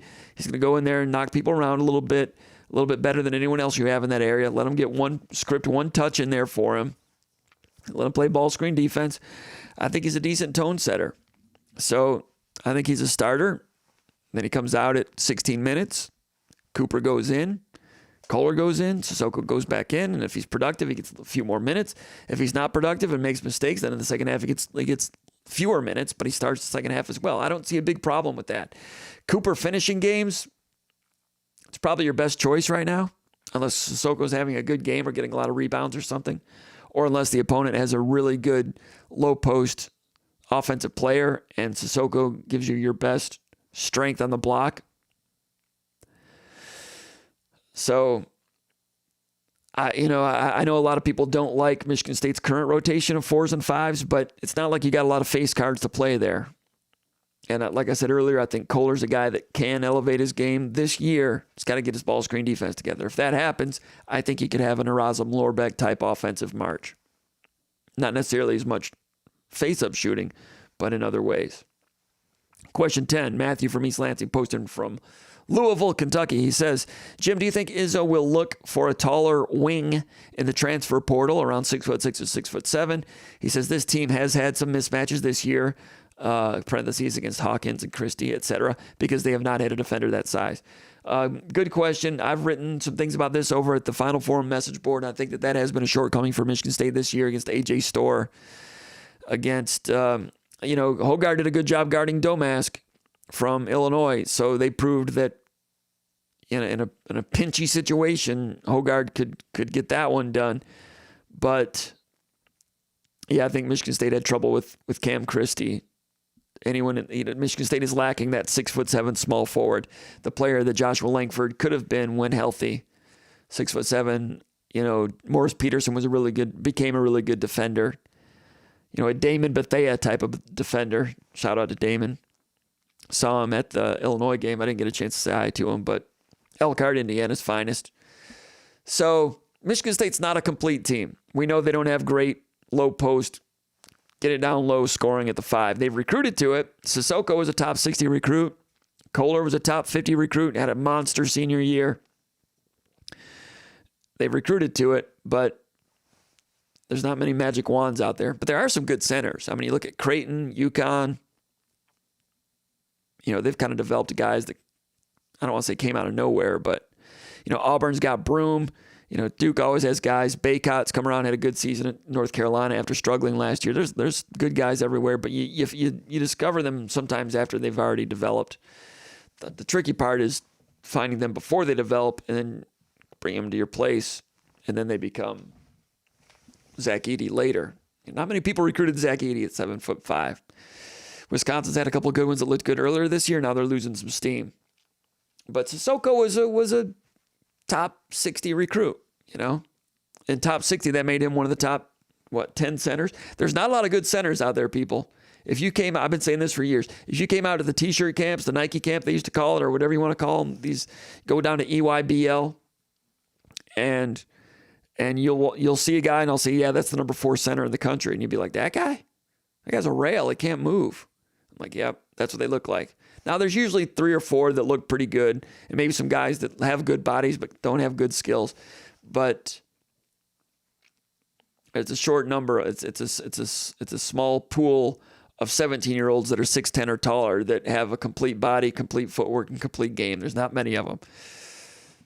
And I don't know. So, yeah, 6'7", that 6'7" wing defender. Kurtang is coming in next year at about 6'5". He's a smooth scorer. And Michigan State's recruiting those type of guys here in the near future. And that leads me to the next question. Question 11, Jim from Grand Rapids, basketball recruiting. He says, assuming for argument's sake that Michigan State's returning roster is the following for 25-26. So you're going 2 years from now. Holloman, Kohler, Cooper, Fears, Carr, Garrick Normand, Jace Richardson, Kurtang, and McCullough. Okay. He says, how large do you foresee its 2025 recruiting class being? And if possible, could you perhaps include some names who might constitute a perfect world class, purely based upon who has current offers from Michigan State? And I think he wants me to include those that I would consider long shots. Some of this is still being developed as they scout junior seasons, and then it'll heat up when you get to the EYBL circuit late spring. But, you can't, so they're in on some guys and deciding who's plan A. They're going full blast for a few guys. But Izzo is adjusting. He said this in the press conference 2 weeks ago. that he's not afraid to adjust to things. I do think Izzo has been frustrated this year, or it's been eye-opening to him that, he's tried to create a roster that, as Jay Wright at Villanova used to say, get old and stay old. He's tried to do that with proper chemistry and everybody getting along and the culture and keeping the team together and then keeping it together for another year and then another year. And right now, Michigan State's starting five is older than the Detroit Pistons starting five, I think. But they're younger at some positions than some of these college teams that they're playing. And Izzo's been frustrated to go against teams with 23 and 24-year-olds. Maybe I'm exaggerating. I'm exaggerating a little bit. But the old school thing of bringing in a couple freshmen and having, 8 or 9 cupcake games in November and December to get them on the court, get them developed, get enough wins, and let them play a little bit, and then you develop them as you go along, and you're playing against other freshmen. That's not the case because there are plenty of teams that don't have any freshmen, or they're not playing any freshmen. Meanwhile, you're playing freshmen, trying to develop them, and the Big Ten saddles you with 20 conference games. 20 conference games is a big deal because it bleeds into December, and you're playing Wisconsin and Penn State in early December, or Wisconsin and Northwestern in early December, and you're 0-2 in the Big Ten in early December. It's like, boom, you've got crisis management all of a sudden in early December when you're supposed to be playing Nicholls State. So Xavier Booker doesn't get many minutes then. Cohen Carr doesn't get enough minutes then. And player development suffers a little bit. Meanwhile, other teams are going out to the transfer portal and getting a couple players. And, Izzo could have done that. And I think he's always known the benefits of it, but he's wanted to do it the other way, quite frankly. I mean, he got Tyson Walker, Joey Hauser out of the portal. I don't think it was called the portal when Hauser, it wasn't called the portal when Hauser transferred. He was just an old school transfer who had to sit out a year. He's one of the last people that had to sit out. Joey Hauser and Jaden Reed in football are like the last two human beings that ever had to sit out as a transfer. Thanks a lot, NCAA. Not a problem for Shea Patterson. But anyway, by the way, if I could throw something out there, they're playing Michigan on Saturday. Keep an eye on Juwan Howard and Ward Manuel in the days ahead. There's some rumblings going on there. I know Ward Manuel came out and basically gave him a vote of confidence, but between the two of them, there might be some news brewing there. And I'm not exactly sure. But just keep an eye on that. I'm not talking about Juwan being let go because he's not winning enough games. Just keep an eye on that. We'll have to wait and see. What do we have here? Question-wise. Oh, recruits. So yeah, they want some size on the perimeter, and you see that with how they're recruiting. Cam Ward, 6'5", out of Upper Marlboro, Maryland. Izzo and the entire staff went and saw him last week, number 47 player in the country.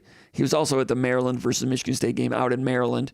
Probably maybe taking more of a look at Michigan State than anything else. Again, the whole staff went out and watched him visited him, watched him play on February 8th. Also, Jordan Scott, 6'8". He's listed at 6'5", but I'm hearing he's up to 6'7" now, 6'7.5". Jordan Scott from Reston, Virginia, can really shoot it. He's got shooting versatility, can go inside a little bit. He's got versatility to go inside of 15 feet as well. Izzo visited his school in the fall. Wojcik visited him on January 22nd. Jordan Scott, top 75, top of guy, Michigan State. Interested in him. He's that size you're talking about, 6'7". Trent Sisley out of Santa Claus, Indiana, 6'7", 200, number 33 player in the country. Izzo and his assistants visited him this winter. He's going to be visiting. He visited Purdue February 10th, and he visited Michigan State back on September 1st. That was an official visit, I believe. Also official visits to Purdue, Indiana, and Iowa. He was at the Purdue-Michigan State game last January, so that's a tough recruiting battle right there. Michigan State's in it, but the type of guy you're talking about. So, dream class, how big is that class going to be? Going forward, I think the days of teams bringing in 4-man recruiting classes of all freshmen, you might see less and less of that because you kind of need to go out and raid the MAC and raid the Missouri Valley Conference and bring in a Colin Connect or a Reek Mast or an AJ Storr from St. John's. These guys are impact guys. Jones from Purdue came from the Missouri Valley. That's just kind of the way it. If you can bring in a guy like that and everybody gets along, it enables you to not have any recruiting misses, because coaches have recruiting misses. But if you're going out and plucking one guy from the portal every year, you don't have misses. These guys come in ready to play. They're mature. They want to prove that they can do it at that level. The question is, do you lose anything culture-wise? Izzo's big on culture, the family aspect of the locker room. And he thinks that can be a big component to going far in March. And he wanted that to be a positive this year. That's why he stuck with who he has. He didn't want to go out and recruit over Matty Sissoko's head. That's why when Sissoko had that real good game against Kentucky 2 years ago, Izzo was very emotional about it, because Izzo took a lot of heat back then for not getting in the portal, getting the center. He stuck to his guns, stayed loyal to Sissoko. Sissoko looked good on that night, and Izzo was very emotional about it. Now, Sissoko has not been a steady force since then, but is Izzo a tragic hero on all of that? We'll have to wait and see. But I respect his approach. But Izzo said in the press conference 2 weeks ago that he will adjust. He's not going to, I don't think he's going to totally go down on that ship. Now, 2 years ago, they did recruit the Bridges kid from the portal from West Virginia, who ended up at Baylor. Michigan State played against him at Little Caesars Arena. So they weren't like totally philosophically opposed to it.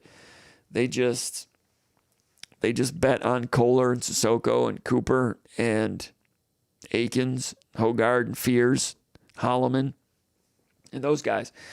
Now, if things had worked out with Pierre Brooks, you'd have that guy in the perimeter, theoretically, but Brooks was kind of flaky when it came to defense. And there was a lot of strain there, and he moved on. Now he's motivated. Now he's in the best shape of his career, and he's scoring points for a good Butler team. He never quite got in that good a shape at Michigan State. He's motivated to prove himself now. They would have liked to have had him to be that motivated when he was here. But there was some strain there, and the guy has scoring ability, though. And if that had been ironed out, that might have given you a better hand to play, especially if Fears were available and if Kohler didn't get hurt. There's always injuries to a lot of teams, but I'm not going to say that collection of players was errant. And there's a lot of coaches out there that don't necessarily want to have 13 players, because it's hard to keep 13 players happy. You'll end up with more problems than positives. That being said, we'll see what Michigan State does. They win. They go 5-1 down the stretch. They end up 21-10. They'll be a 6 seed. There'll be a lot of coaches that are not going to want to have them in the bracket. I'm not saying Michigan State's a complete team, but I'm saying there are no complete teams. Maybe UConn. I mean, Houston has trouble shooting, right?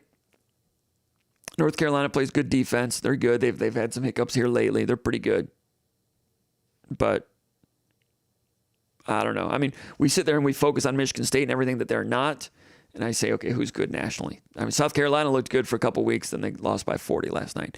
Auburn is way up and down. Now, Auburn's explosive, and they could win the whole thing, or they could lose in the first round. I thought Arizona was really good last year. Down the stretch, all kinds of talent. They've lost a couple of guys, like Krisa, they lost him, but they were really good last year. I thought they were a Final Four favorite. I thought they were a national championship contender, and they lost in the first round to Princeton. Arizona lost in the first round to Princeton last year.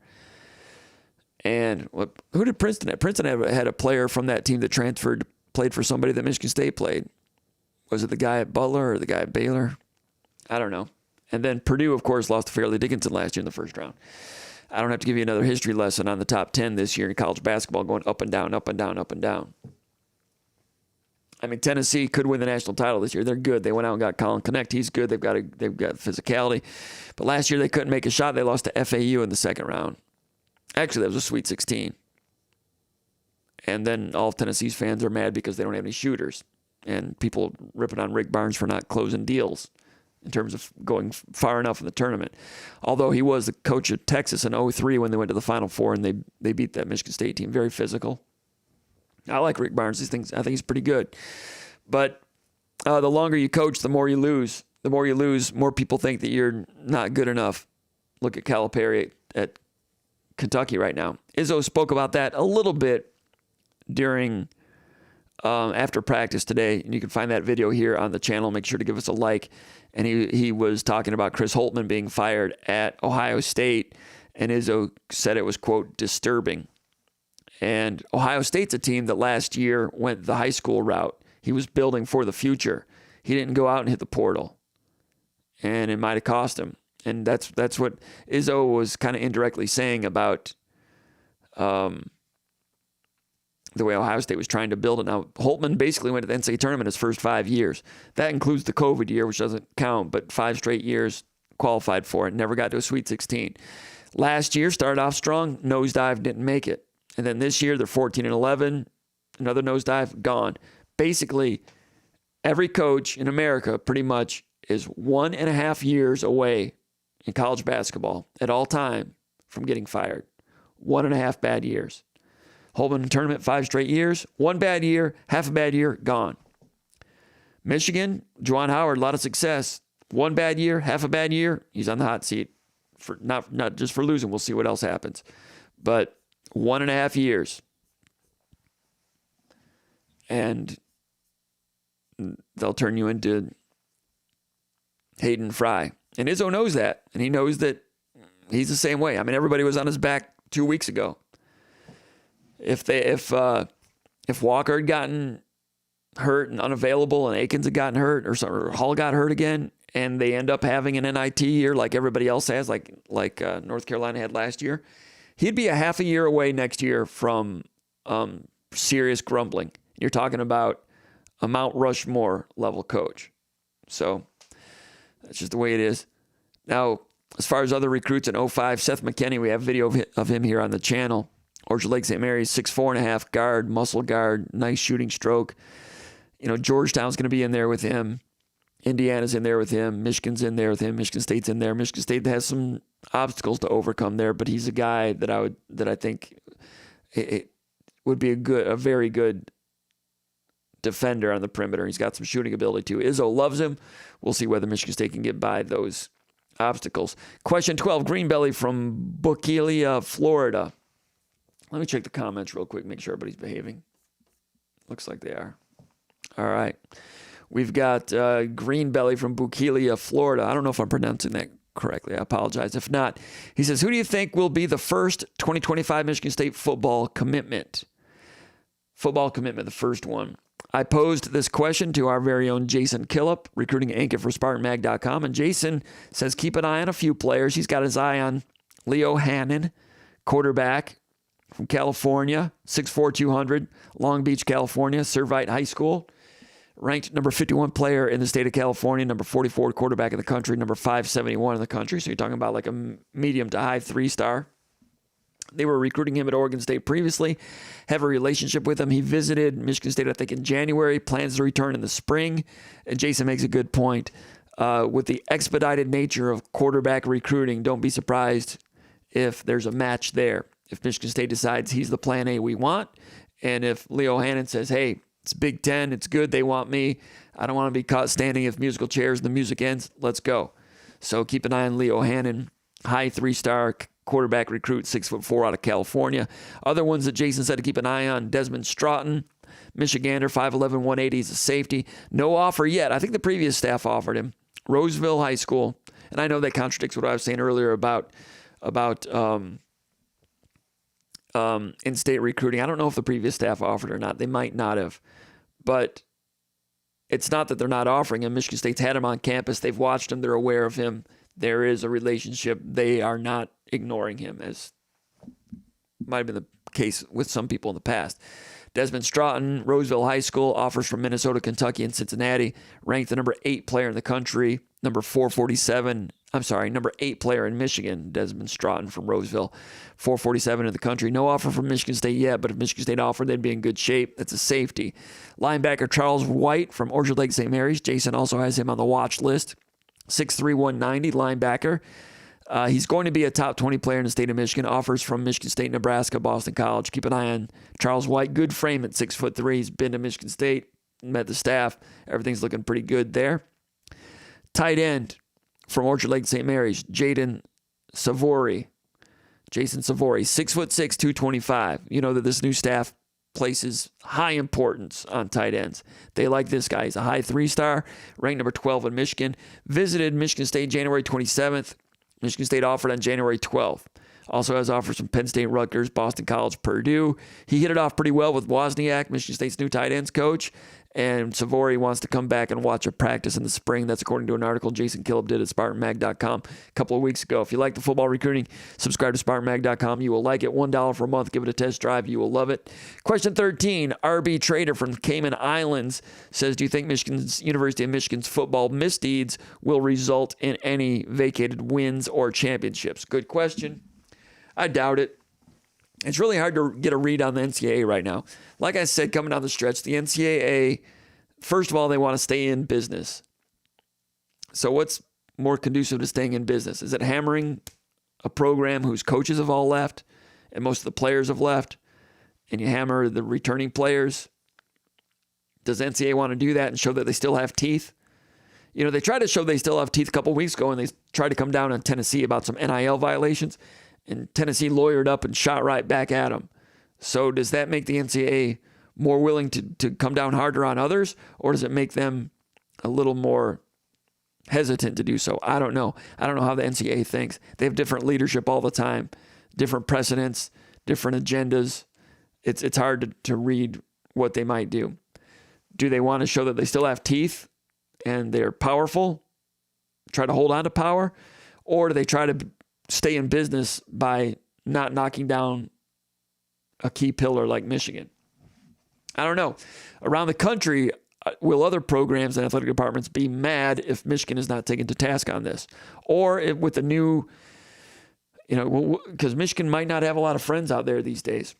Back in the 1950s, when Michigan changed the platoon rules in football from 2-platoon football to single platoon football, because Michigan State was coming into the Big Ten, and Michigan had such a complex about it. They were worried about Michigan State coming in as the strongest independent in college football. They were really, really worried about Michigan State becoming a university, really, really worried about Michigan State joining the Big Ten, didn't want those things to happen. And Michigan State was joining as the strongest independent in the country, and they were really worried about Michigan State coming in and dominating the Big Ten. They didn't want that to happen. Michigan State had all kinds of depth, and Michigan wanted to make sure that to make Michigan State's depth less of a factor. So they went to the NCAA and they changed the rules back to single platoon football, which basically is like soccer. If you're on the field, you stay on the field. I think basically for the rest of the quarter, you couldn't sub in or out. If you played offense, you had to stay out and play defense. So your 11 stayed out there. If someone came off the field, he was out for the rest of the quarter. Michigan State in the early 50s, it was 2-platoon football for a couple of years. So you had an offensive 11 and a defensive 11. That played well to the way Michigan State was and the power that Biggie Munn had produced. So Michigan went to the NCAA with all their friends, changed the rules because they were afraid of Michigan State. Look it up. Michigan had a lot of friends back then. They don't have as many friends now. So I don't know if you came down hard on Michigan now. I don't... If you don't come down on them, will other athletic departments around the country have a problem with that? Or are they more inclined to say, you know what, we've got this new Big Ten SEC alliance, and we're going to be forming our own NCAA in the future, and Michigan's part of that. So, yeah, Michigan cheated, but let them have a national championship. The Big Ten has not had a national championship since 2014 or whatever it was. Yeah, 2014. And, yeah, so let them have it. So I don't know. I don't know what all those things are. I mean, the rules were the rules, and this was a new one. There's no precedent for it. And I don't know. But no, I don't think there'll be any vacated wins or championships. And scholarship reductions in the age of NIL, that's not a big deal, because if you take away 10 scholarships, they can just raise the money with NIL to pay for it that way. Of course, there's no one gets knocked off TV anymore because the television broadcast companies don't want that to happen. And losing postseason ban, I think when Tennessee did that, that was self-inflicted, right? And when Ohio State did it, I think that was self-inflicted as well. I don't think Michigan will self-inflict that way. And postseason bans, I don't think that happens because, again, you're hurting businesses. You're hurting bowls. You're hurting, more importantly, broadcast companies. They want Michigan in a bowl game. The broadcast companies do. So, and, Harbaugh's gone. That, if there were, in fact, people at the NCAA that were bothered by him and his aloofness when they tried to talk to him about the illegal recruiting contact during COVID, if they harbored ill will toward him,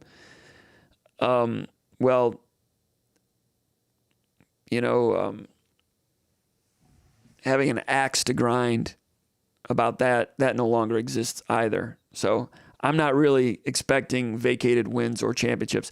I do think in retrospect, when the Big Ten came to Michigan State and said, Michigan State, you don't have to play this game against Michigan because there was a lot of crap going on. Do they know your signals? Does that put players at risk physically?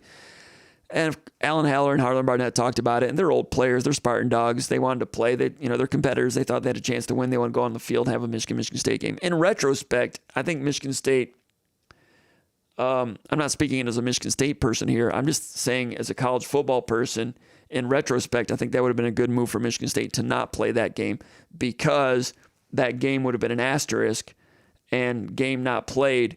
And generations from now, when people look back on it, they're like, why wasn't the game played?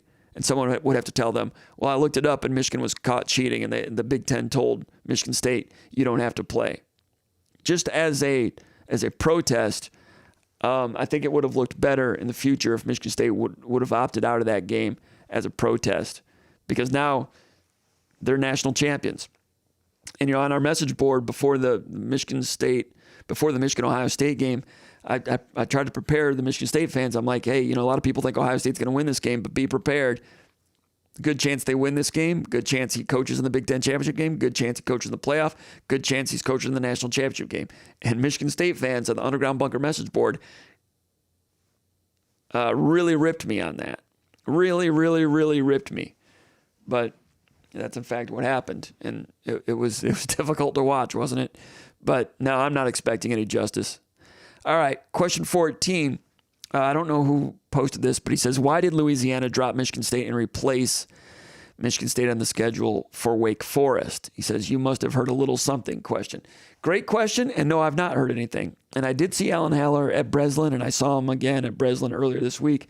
I said hello to him briefly, and I forgot to ask him that. I wanted to ask him that. I did text him and ask him if Prairie View's band was coming, and he did tell me he didn't know yet. I think that would add some flavor to that game. But I don't know why. And reportedly, Louisiana takes a $500,000 hit to opt out of that. I mean, I used to look at that game. I'm like, man, Michigan State needs to play well to beat Louisiana. I know I think there might have been 500 last year, but in previous years, they have a pretty solid mid-major team. And I was like, you look at that schedule and maybe your rank and file Michigan State fans might not acknowledge that could be a difficult game, but it could have been. And for them to opt out, $500,000, and I don't know where that $500,000 goes. I assume they pay Michigan State. And I don't know why they would do that to put Wake Forest on. I mean, frankly, Wake Forest is better than Michigan State last year. So I don't know the rest of the story on that, but you're right. There is a story in there somewhere. I do not know what it is. Brian from Raider Nation in Flushing, Michigan says, what's your latest NCAA tournament prognosis for Michigan State basketball? Wait, I've got to take...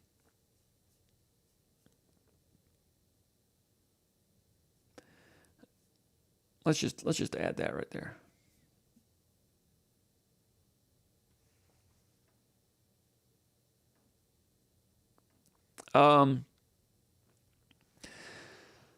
Prognosis, he says, what's your prognosis for Michigan State if Akins keeps shooting the lights out and Hall keeps playing with this level of confidence and aggressiveness we've seen recently for the remainder of the season?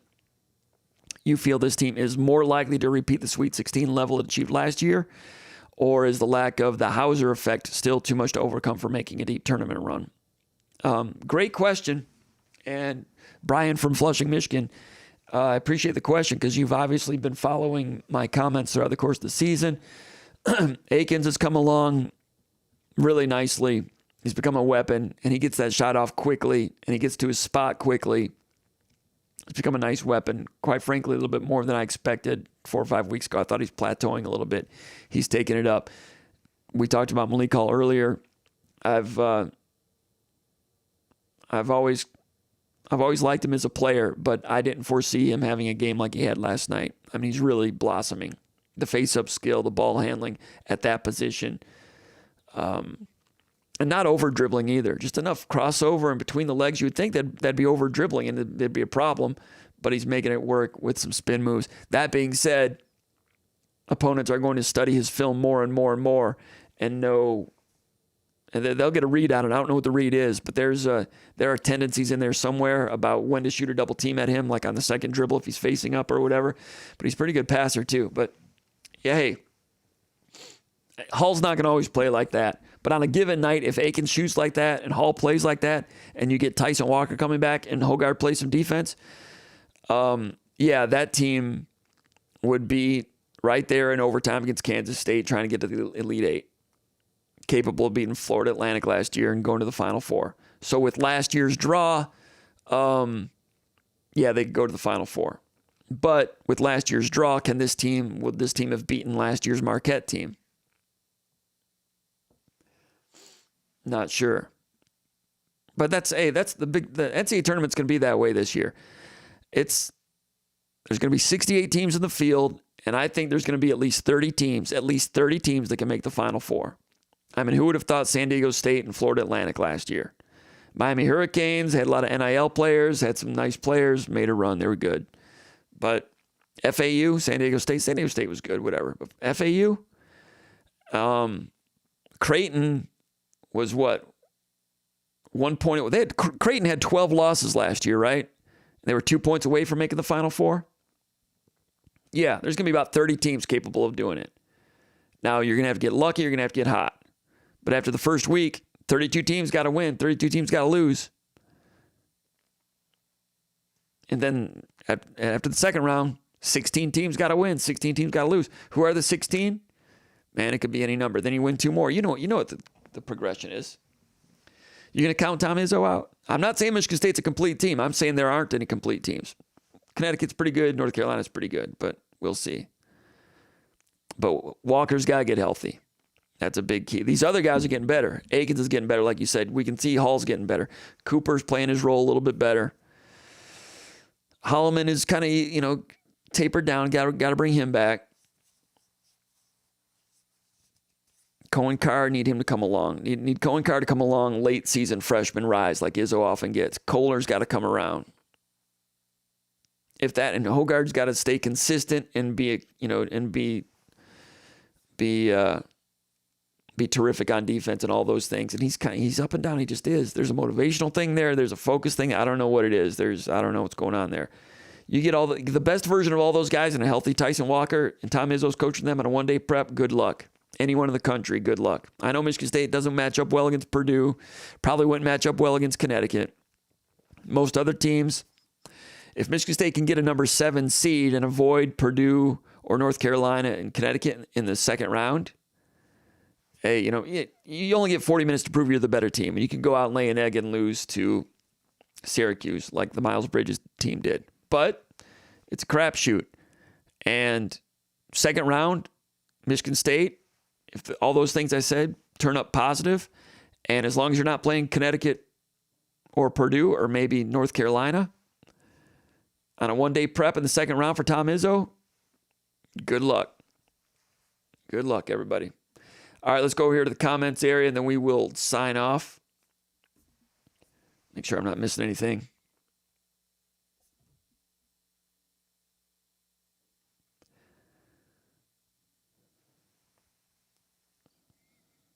Thanks for the good words from Spartan MD.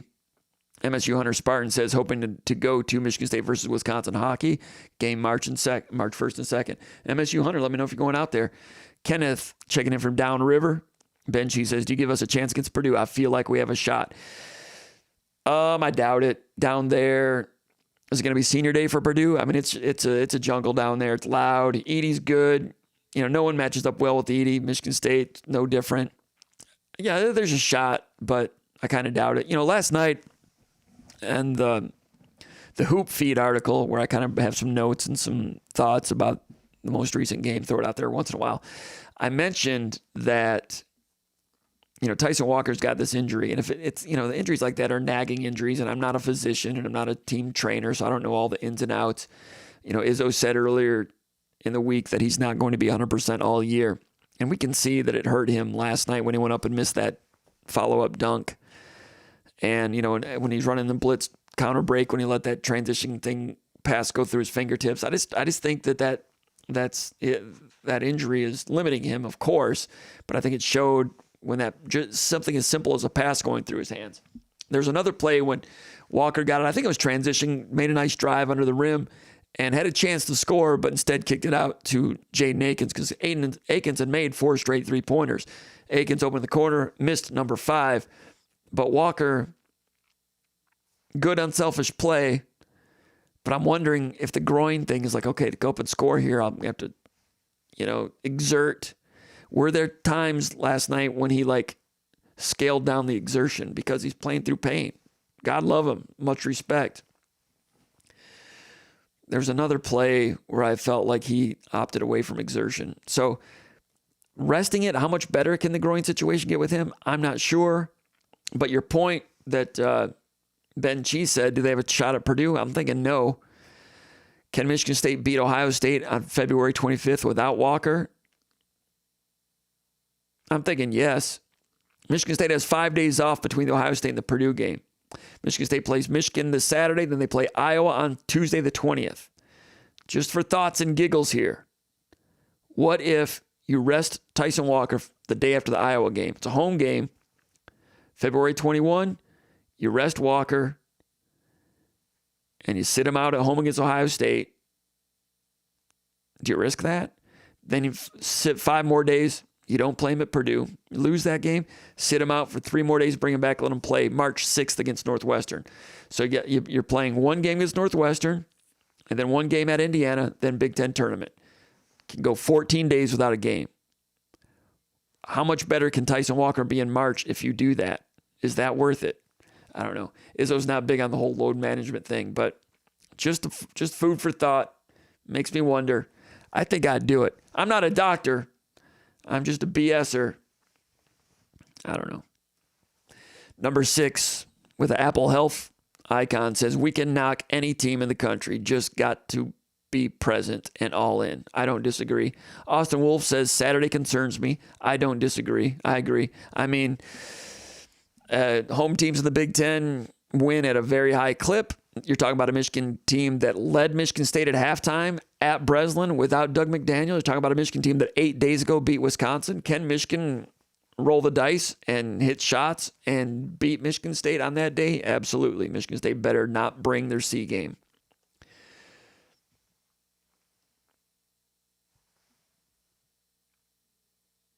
Number 6 says Jonathan Smith is better than Sharon Moore. He says, I got a feeling Scum will slip and regress under Moore. I would agree, and I think Michigan's 3 coaches right now. When you look at their hockey coach, the basketball coach, Juwan Howard, and Sharon Moore, all 3 at Michigan right now, and their athletic director.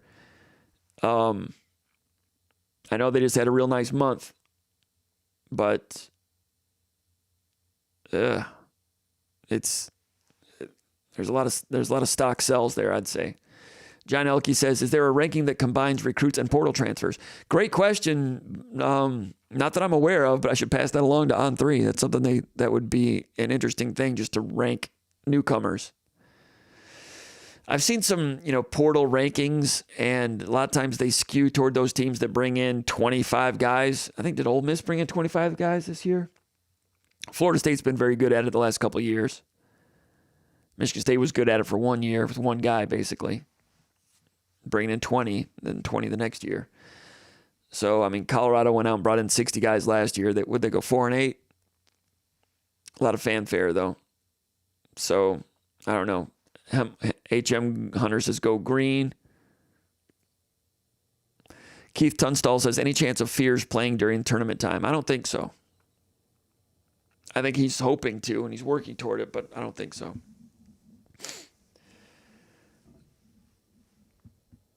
Mike Bosnick says, where have you gone, Ricardo Patton?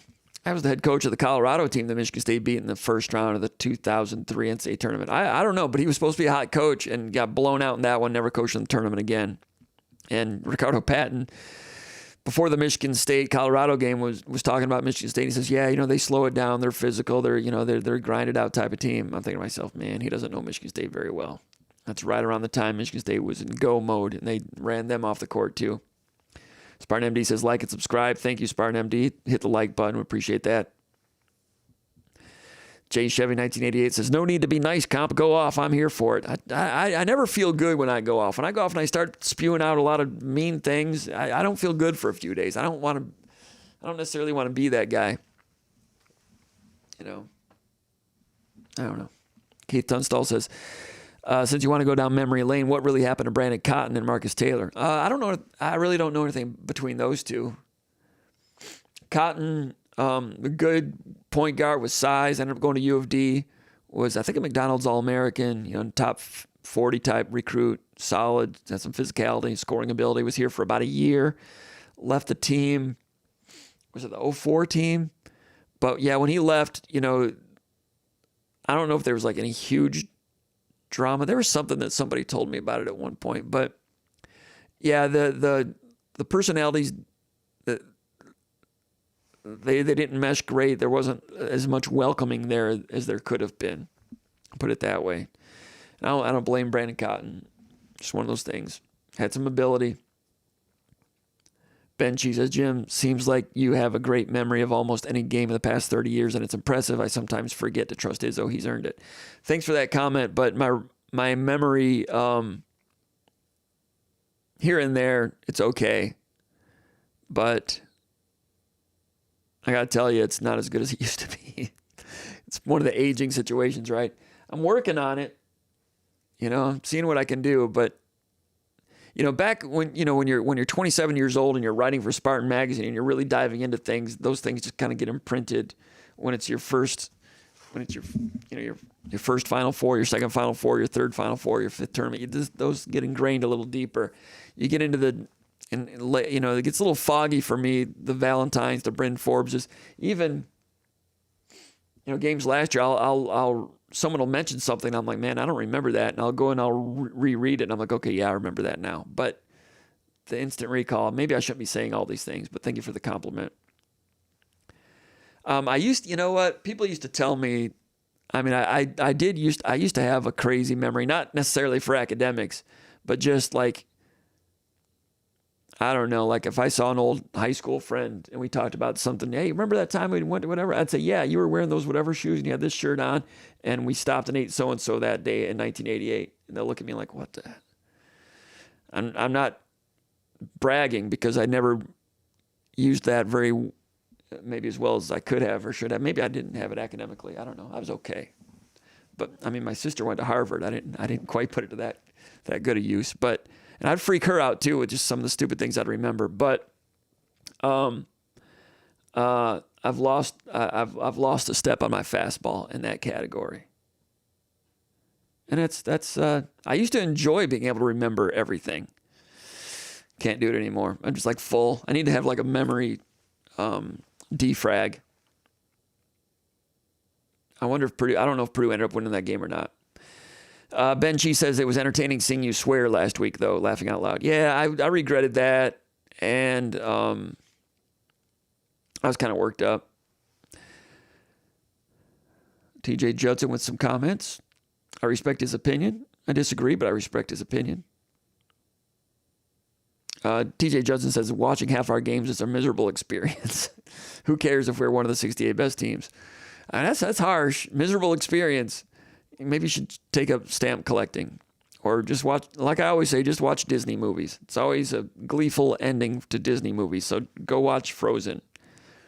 Craig Shore says it's Michigan State basketball. Enjoy the ride. MSU Hunter Spartan says Purdue storms back to take the lead by 8, 12-minute mark. Thank you. Keith Tunstall says Kohler can't jump over a telephone book. Can he dunk? Yes, he can dunk. And I responded to that one. Number 6 says maybe they lose a game before Purdue, which in turn angers Izzo and the team, so they come out on fire like they did against Baylor. Theoretically, maybe, but Baylor, you're playing at Little Caesars Arena. That's different than playing at Mackey Arena. It's going to be difficult down there. Doors Fan 91 says, who are those clowns who shot him up the rankings so far? Oh, you're talking about Xavier Booker. You know, Booker with all that height and shooting ability and running and dunking, and everybody sees that. They're like, man, that guy can be the next Kevin Durant. And there was a shortage of good players nationally. I don't know who they were, but thank you for listening to us. MSU Hunter wants more likes. Thanks. Tom Helderman says, checking in. Purdue wins by 8. ULM Og says, Booker going to transfer? I don't know. I don't think so. Izzo told him, hey, stick with me. We'll get you there. Booker, the people around him, are they getting a little bit dicey? I don't know. If he finishes the season on an upswing, that would help. If Booker's honest with himself, he knows that he's really come a long way. and he came to Michigan State. He didn't know what he didn't know. Now he knows more. So that's going to be interesting to watch in this day and age, regrettably. James Bannon says, I hope Michigan State guards can stay in front of Doug on Saturday. He is the only one I worry about. Mark Jacobs says, what about the kid out of Battle Creek? I think he's a linebacker. I forgot the kid's name too. Ausable River. I don't know what Hayne Free's talking about Ausable River, but if he mentions it, I'll put it on the board. Oh, you're talking about from Portage, Jaden Walker. Yeah, Jaden something. Was it Walker? I forget their names. That's an example. I'll cover a recruit, guys from Portage. Jaden is Jadyn, and I think his last name's Walker, but it's been a month. I've already forgotten it. You know, there was like, there's some basketball. Like Michigan State will play. I was looking at some old first-round draft picks in the NBA, like some of the guys from Duke and Kentucky, especially Kentucky, that have been one-and-dones. Willie Cauley-Stein is a teammate of Gabe Brown's over in the Italian league right now. It's not Serie A, it's the second league in Italy. And Gabe Brown's scoring about 14 points a game, shooting over 40% from three. Willie Cauley-Stein's on that team. He was a one-and-done. I think it's a one-and-done. He might have been three-and-done. He might have went 3 years at Kentucky. He was on that team with the Barnes twins? Another example. I can't remember the names of the twins that played for Kentucky the year that they were 30-0 and lost to Frank the Tank in Wisconsin in the Final Four. But anyway, there's a lot of those names that I remember for one game, and then I flush them. So is it Jaden Walker? Prime example. I've already forgotten his name. Years from now, if he shows up at USC or in the portal, I'll be like, oh yeah, that was a guy from Portage. I flush him now. I need more room. I need to flush him because I need to save more room in there because I'm running out of room. Keith Tunstall says, so now we want to recruit Ohio players and Michigan kids more than Georgia, Florida kids. No, not saying that. Just making sure that you're not overlooking someone to go, going and getting, your Florida and Georgia guys. This Brinson guy coming in, I like him, but in terms of, beating Florida, Georgia, LSU, Auburn for good 4 stars down there, it's always been hard and maybe not worth your time. You can try. Tucker tried. They got Charles Brantley. I can't remember who they beat out for him. Jordan Hall. Jordan Hall is a very different kind of person, very, very team-oriented. I mean, there's a lot of team-oriented guys out there, but he's really an upstanding guy. Different type of guy. So, he stayed with Michigan State the whole way. So if you can find somebody like that, that's great. But by and large, unless things change, it's always been hard to beat Georgia, Alabama, Florida, LSU for the best players down there that they all want. And probably not going to change. So if you can go down there and find a 3-star and he's Darqueze Dennard that no one else knows, then yes, you continue to recruit down there. They're not turning their back on that at all. But in the meantime, you want to make sure that you get Travis Kelce come to your camp so he doesn't go to become a Cincinnati Bearcat. You know what I'm talking about? You want to make sure that you're talking to coaches in the state of Ohio so when someone named Le'Veon Bell comes around and those coaches down there say, hey, man, you should take another look at Le'Veon Bell. I think he'd be good at Michigan State. Really? Let me take another look. Yeah, I guess we'll add him at the very end of the recruiting class. That's why it's valuable to keep those lines of communication open in Michigan, Ohio, and defensive linemen in Chicagoland. For some reason, Chicagoland produces a lot of defensive linemen. Sean Little says, hi, Jim. Keith Tunstall says, Arizona and Purdue always find 7-footers. How? But Izzo can't. Purdue recruits, there was Zach Edey, and who was the big guy from Alabama? Another example, I can't remember the name. The guy before Zach Edey, there was that big one-trick pony that was like 7'3" that no one else wanted. Not many people recruited Zach Edey. Not many people recruited that big guy from Alabama, from the state of Alabama. Played high school basketball in Alabama, but I forget his name. Painter recruited the big, huge guy from Alabama. He was on the team that probably should have won the national title the year that they lost to Virginia in the Elite Eight. They had Virginia beat, and there's like a missed free throw and some sort of fluke overtime and lost. Virginia won the national title. That Purdue team was very good. But they recruited the big guy. Nobody else wanted that guy either. Meanwhile, Purdue recruited Zach Edey.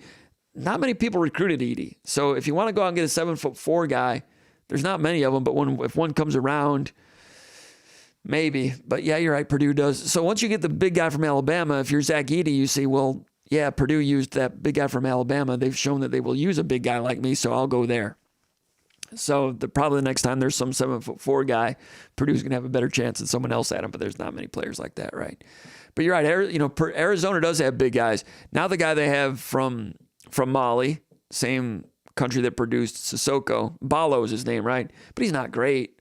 Ballo's, what's he average? 9 a game, 10 a game. He's like solid. He's not like a difference-making guy, but he's a guy that takes up some space and can do some things. Klingon for UConn, I'm not sure where he came from. He's a difference maker, that's for sure. And Creighton's got that big dude who's a problem. Creighton doesn't have much depth, though. And neither does Kansas. Kansas went out and got Hunter Dickinson. Don't have much depth. MSU Spartan Hunter says Purdue has had a serviceable 7-footer since 2012. Yeah, you're right, but you know what they don't have? Since 1980? It's a Final Four. Sean Little says, I read they've had one Final Four since 1970. Purdue! They kind of like basketball down there. They've had some good teams, but sometimes just hard to finish. Maybe this is their year. Sean Little says, I read it, or maybe it's their year to lose to Fairleigh Dickinson again. I tell you what, I was courtside for that game. I was along the baseline. And as that game got tight, early in the second half, we were at the end where Purdue was playing defense. And when Fairleigh Dickinson would score, you could see the whites of the eyes of the Purdue players where we were sitting. And as they took the ball out of the rim to inbound it, and they had freshman guards, there was fear. They were afraid. They were. So they got some ghost to exercise. But I mean, that's one of the first, you can't always see the whites of the eyes of players. But in terms of major sporting events, that was one time when I really saw fear of losing in a team's eyes, the way it was Purdue, with like 18 minutes to go against Fairleigh Dickinson. Sean Little says, I read an article about Michigan State missing Dwayne Stevens and that since he left, our post presence has been not what it was with Dwayne on the staff. Dwayne Stevens was a good man, big man coach, and Michigan State's assistant coaches are all guards right now, but that's kind of the way a lot of coaching staffs are. You don't see a lot of big men become coaches. Juwan Howard became a coach, but for some reason, big men don't become coaches or assistants. Anyway, Kohler's been hurt. He came to Michigan State with good post moves. Sissoko's been trying to come around. He's still new to the game. Carson Cooper has developed, for a guy that was a no-star, he's developed pretty rapidly. Malik Hall has developed his low post game. And like Izzo says, he's a guy that didn't really want to have a low post game earlier in his career. They stuck with him. He developed it, some of it under Stevens. But it's an interesting viewpoint, something to keep an eye on. I don't totally disregard that viewpoint. Izzo was aware of that when he was putting the staff together. So, something to watch. Groove Spoon says, appreciate you, comp. I appreciate Groove Spoon, one of the top 50 East Lansing bands of all time. Number 6 says, the Fighting Juwan Howards. MSU Spartan says, Purdue has had a serviceable 7-footer since 2012. Hammond. Haas. Haas was the guy I was trying to think of from Alabama. Harms. I forgot about Harms. And Edey. And, yeah, those are all 7-footers. Dr. Noisewater says, thanks for the stream, comp. Dr. Noisewater. I like Dr. Noisewater. Groove Spoon says Georgetown in, among others, McKinney for Orchard Lake Samaritans. Yes, Georgetown's in there. Ed Cooley, the new coach there. And Ed Cooley is very, very hungry to get that one recruit to really set a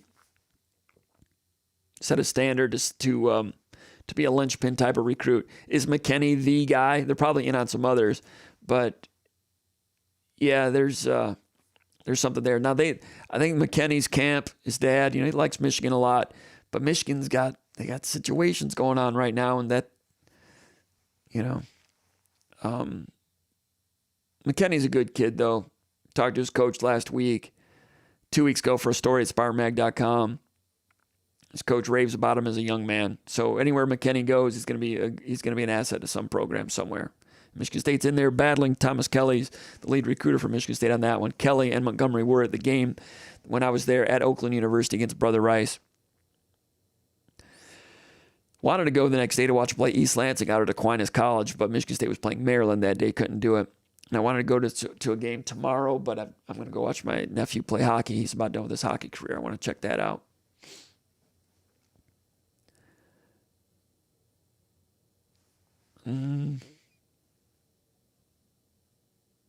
Number 6 has a joke for us, but I'll let people read it. I'm not going to read it, but thank you for posting. Groove Spoon says, recall your laying out what did unfortunately come to pass regarding Michigan besting Ohio State, winning the college football playoff semi and championship prior to the Michigan Ohio State game. I took it to heed myself. Thank you, Groove Spoon. I took some abuse on that one, but I don't know. People were overrating Ohio State a little bit, and Michigan was pretty good. They had the crap together, blocking, tackling, good quarterback that could extend with his feet, extended play to throw or move the chains, not many penalties, and they played an Alabama team, which was, Saban was the most defeatist I've ever seen him on the sideline. And that was the Alabama team that should have lost to Auburn. So it all lined up for them. Ohio John says, do you think, but I tell you what about, I'll get into that some other day. Ohio John says, do you think the football team can hit the over on the Vegas line of 5.5 wins, the over-under? I don't like to give betting advice at all, but the last 2 years when a lot of people thought Michigan State was an over, you didn't hear me saying I agree. But this year, I'm not sure what Michigan State's going to be. We don't know what I think Aiden Childs is going to be a pretty good quarterback. I think the new coach I think there's going to be a first-year bump. I think these players are excited to be coached by these guys. I think they're going to get good development individually and collectively out of these guys and the team. I think they're going to play. It's going to take a couple of years to have the type of physicality that Jonathan Smith's going to want to instill, but I think you're going to see that part of it improve. And I think they'll be better. I don't know if they would have won 5.5 with last year's schedule, but we don't know a whole lot about Michigan State in terms of second stringers and depth and so forth. But just looking at the schedule, Florida Atlantic, got to win that game, right? Prairie View, is that 2 wins? You've got Indiana at home, 3 wins. Purdue at home, is that 4 wins? Rutgers at home. Hey, Rutgers was pretty solid last year, and they're getting better. I'm not sure what Rutgers is going to have at quarterback, but you get them at home November 30th. That's Thanksgiving Saturday, and it's going to be really cold. I don't know what those teams are going to look like at that point, but can you win those 5 games? And those are all home games. Now, at Boston College, new coach, 6? I don't know. At Illinois, I think the over looks solid, but I don't give betting advice. As far as that, the first time I've really looked at that part of the schedule, versus Rutgers at home, November 30th, Thanksgiving Saturday. Last year, Michigan State played Penn State, Ford Field. Now, Penn State is a name opponent that has a draw aspect to them. Rutgers does not. I think Rutgers' fan base is growing out in New Jersey, and I think they're going to fill more and more seats as they go. And I think Schiano's doing a good job there. They played good defense last year, and they didn't make many mistakes. I liked Rutgers last year. Not a great team that didn't have much at quarterback, but if they can recruit, develop quarterback to go with that defense and the run game they had, Rutgers is going to become representative. They're going to become respectable. They're already respectable. Some people that make light of Rutgers, they just haven't been paying attention. Rutgers played solid football last year. So that game on the 30th, I'm wondering, those of you that are out there, would you like to see that game played at Ford Field? Would you? Me personally, I like the snow game they played at Penn State 2 years ago. Thanksgiving weekend was delightful. It was one of the all-time great moments I've ever seen at Spartan Stadium. It was a snow globe. It was joyous. It's awesome. But I'm not in the crowd. The next year, they played Indiana on that day, and it was maybe the coldest day I've ever seen at Spartan Stadium. It was crazy cold. Those of you that were there know. Would you have rather have that Indiana game? And they had to shut out. They had to close the upper deck because the water froze, the pipes busted, something like that. I'm a traditionalist, and Spartan Stadium is just 2 miles away, and I sit in the press box, and I eat donuts, and I drink decaf, and I take my coat off, and I'm a spoiled brat, and it's a 10-minute drive. It's an hour and a half to Ford Field. I get to sit in the press box there, but I think I like the Ford Field thing. This is a lot more convenient. For those of you that have to sit out in the cold and the elements, bless your heart. I love that. I love you for that. But I'm just wondering about you guys. Would you rather see the Rutgers game here? Because the late game, by that time, everybody's had a full season of tailgating. They've seen all their friends, and they just stay home. And then there's 13% of the guys are like, we got to go hunting this weekend, so they go hunting. And then there's a few guys who are like, I'm just going to have a beer and watch the Michigan-Ohio State game and, the Rutgers game. Michigan State wins. That'd be great. And then there's the Hardy fans who are like, forget it. I don't care if it's 10 degrees. I'm going to Spartan Stadium. I love all you guys. I'm not judging. But that's a pretty good crowd at Ford Field for the most forgettable football season in Michigan State that I can ever forget. From the time that the Mel Tucker thing went down until Thanksgiving, that was the longest 11 weeks in Michigan State football history. And Ford Field still had a lot of Michigan State fans. They were having a good time, making noise. And Michigan State didn't get a first down in the second half, right? I mean, it was the least competitive Michigan State football team I think I've ever seen on the field. Just not good. Hey, credit to the players that went on the field and gave it their all and tried. But by the time they got to that point in the season, the quarterback situation was what it was. You had the walk-on offensive lineman and defensive tackle, and Penn State was good. That was hard to watch. Credit to those same players because they played really hard in November, and they beat who they beat. They beat somebody. They won 2 of the last 4 games.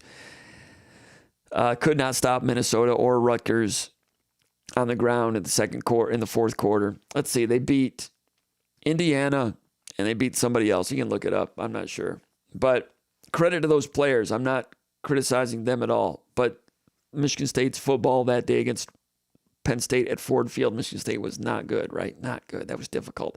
But Michigan State fans showed up, and they had fun. And the thing that makes that work is it's Thanksgiving weekend. So you've got a lot of Michigan State fans, maybe that live abroad, that are back home visiting family, maybe in the Detroit area. Hey, what are we going to do on Friday night? Yeah, Spartans are playing at Ford Field. You all go, yeah, let's go. Boom. They had a nice crowd. I'm a traditionalist, but that was pretty cool. It was a good. Alan Heller went out on a limb on that thing, and I thought it was a hit. So, thank you, Steve Meyer. Michigan State beat Nebraska. So maybe we'll talk about that last week. This Rutgers game at the end of the season this year. If it were up to you, would you like to see that game played at Ford Field? Also, the first game of the year against Florida Atlantic is, as of now, set for a Saturday, August 31st. Would you like to see that played on a Friday? That's not Michigan State's call. So I think Michigan State would love to play that on a Friday. I think it's better on a Friday night. Saturday afternoon, Labor Day weekend is blah. Friday night, Labor Day weekend. But it's not up to the school. It's up to the broadcast companies. NBC, Peacock, if I'm not mistaken, had a big impact on the Penn State Ford Field game, right? I don't know. Anyway, hey, we are going to wrap it up. Tom Helderman, my buddy, MSU 66, says my son married the singer from Groove Spoon, Renee Ruffin. Hell of a singer. Tom Helderman with some information right there. Groove Spoon says, that's very cool. MSU 66, great singer, great band. Ohio John said, Penn State game at Ford Field reminded me of Bobby Williams' last game against Penn State. Good point, Ohio John. Yeah, Michigan State went out to Penn State. Bobby Williams was no longer the coach. Morris Watts was. The team was pretty much done. That team had all kinds of problems anyway. And Penn State had Larry Johnson, great running back, rushed for 7,000 yards in that game. Penn State won the game, like 61-7? And Penn State could have scored 100 points. And you're right. That's the least competitive. Michigan. I stand corrected. The Penn State game, the last year of Bobby Williams in 2002 was the least competitive Michigan State game I've seen. Followed closely by Michigan State, Penn State this year. Michigan State hung with Penn State this year for a quarter and a half, which they didn't do that year. So, Ohio John, I'll stand corrected. You're right. That was the worst, least competitive. That game, at least that game, I think Michigan State had a few first downs, though, the Larry Johnson game. I don't know. Hey, everybody, thanks for joining in. Go to bed. Be good. Have a good day tomorrow. Smile at people. Give the guy on the road in front of you a couple extra feet. Be good. And we will see you next time. I'm going to be shooting for Monday next week. SpartanMag.com coverage coming up. Michigan State, Michigan, Saturday in Chrysler Center. It's going to be tough. It's going to be tough. It's going to be tough. It'll take a good Michigan State effort to go ahead and win that game by 10 or 12. It'll take a good effort to do that. It might not take a good effort to win the game, but to win it convincingly, 10-12, it'll take good Michigan State basketball, which will bode well for games against Iowa and Ohio State after that, I would think. But work to be done. Practice went pretty good today. Izzo's in rivalry mode, and he's hoping his players are too. And he's still learning about his players, and he's aggravated by that. But we'll be covering it Saturday at SpartanMag.com. Thanks for everybody for the support and the likes and subscribing to the channel. Go to SpartanMag.com, become a Magger soon. We'll see you over there. Thanks, everybody. Be good.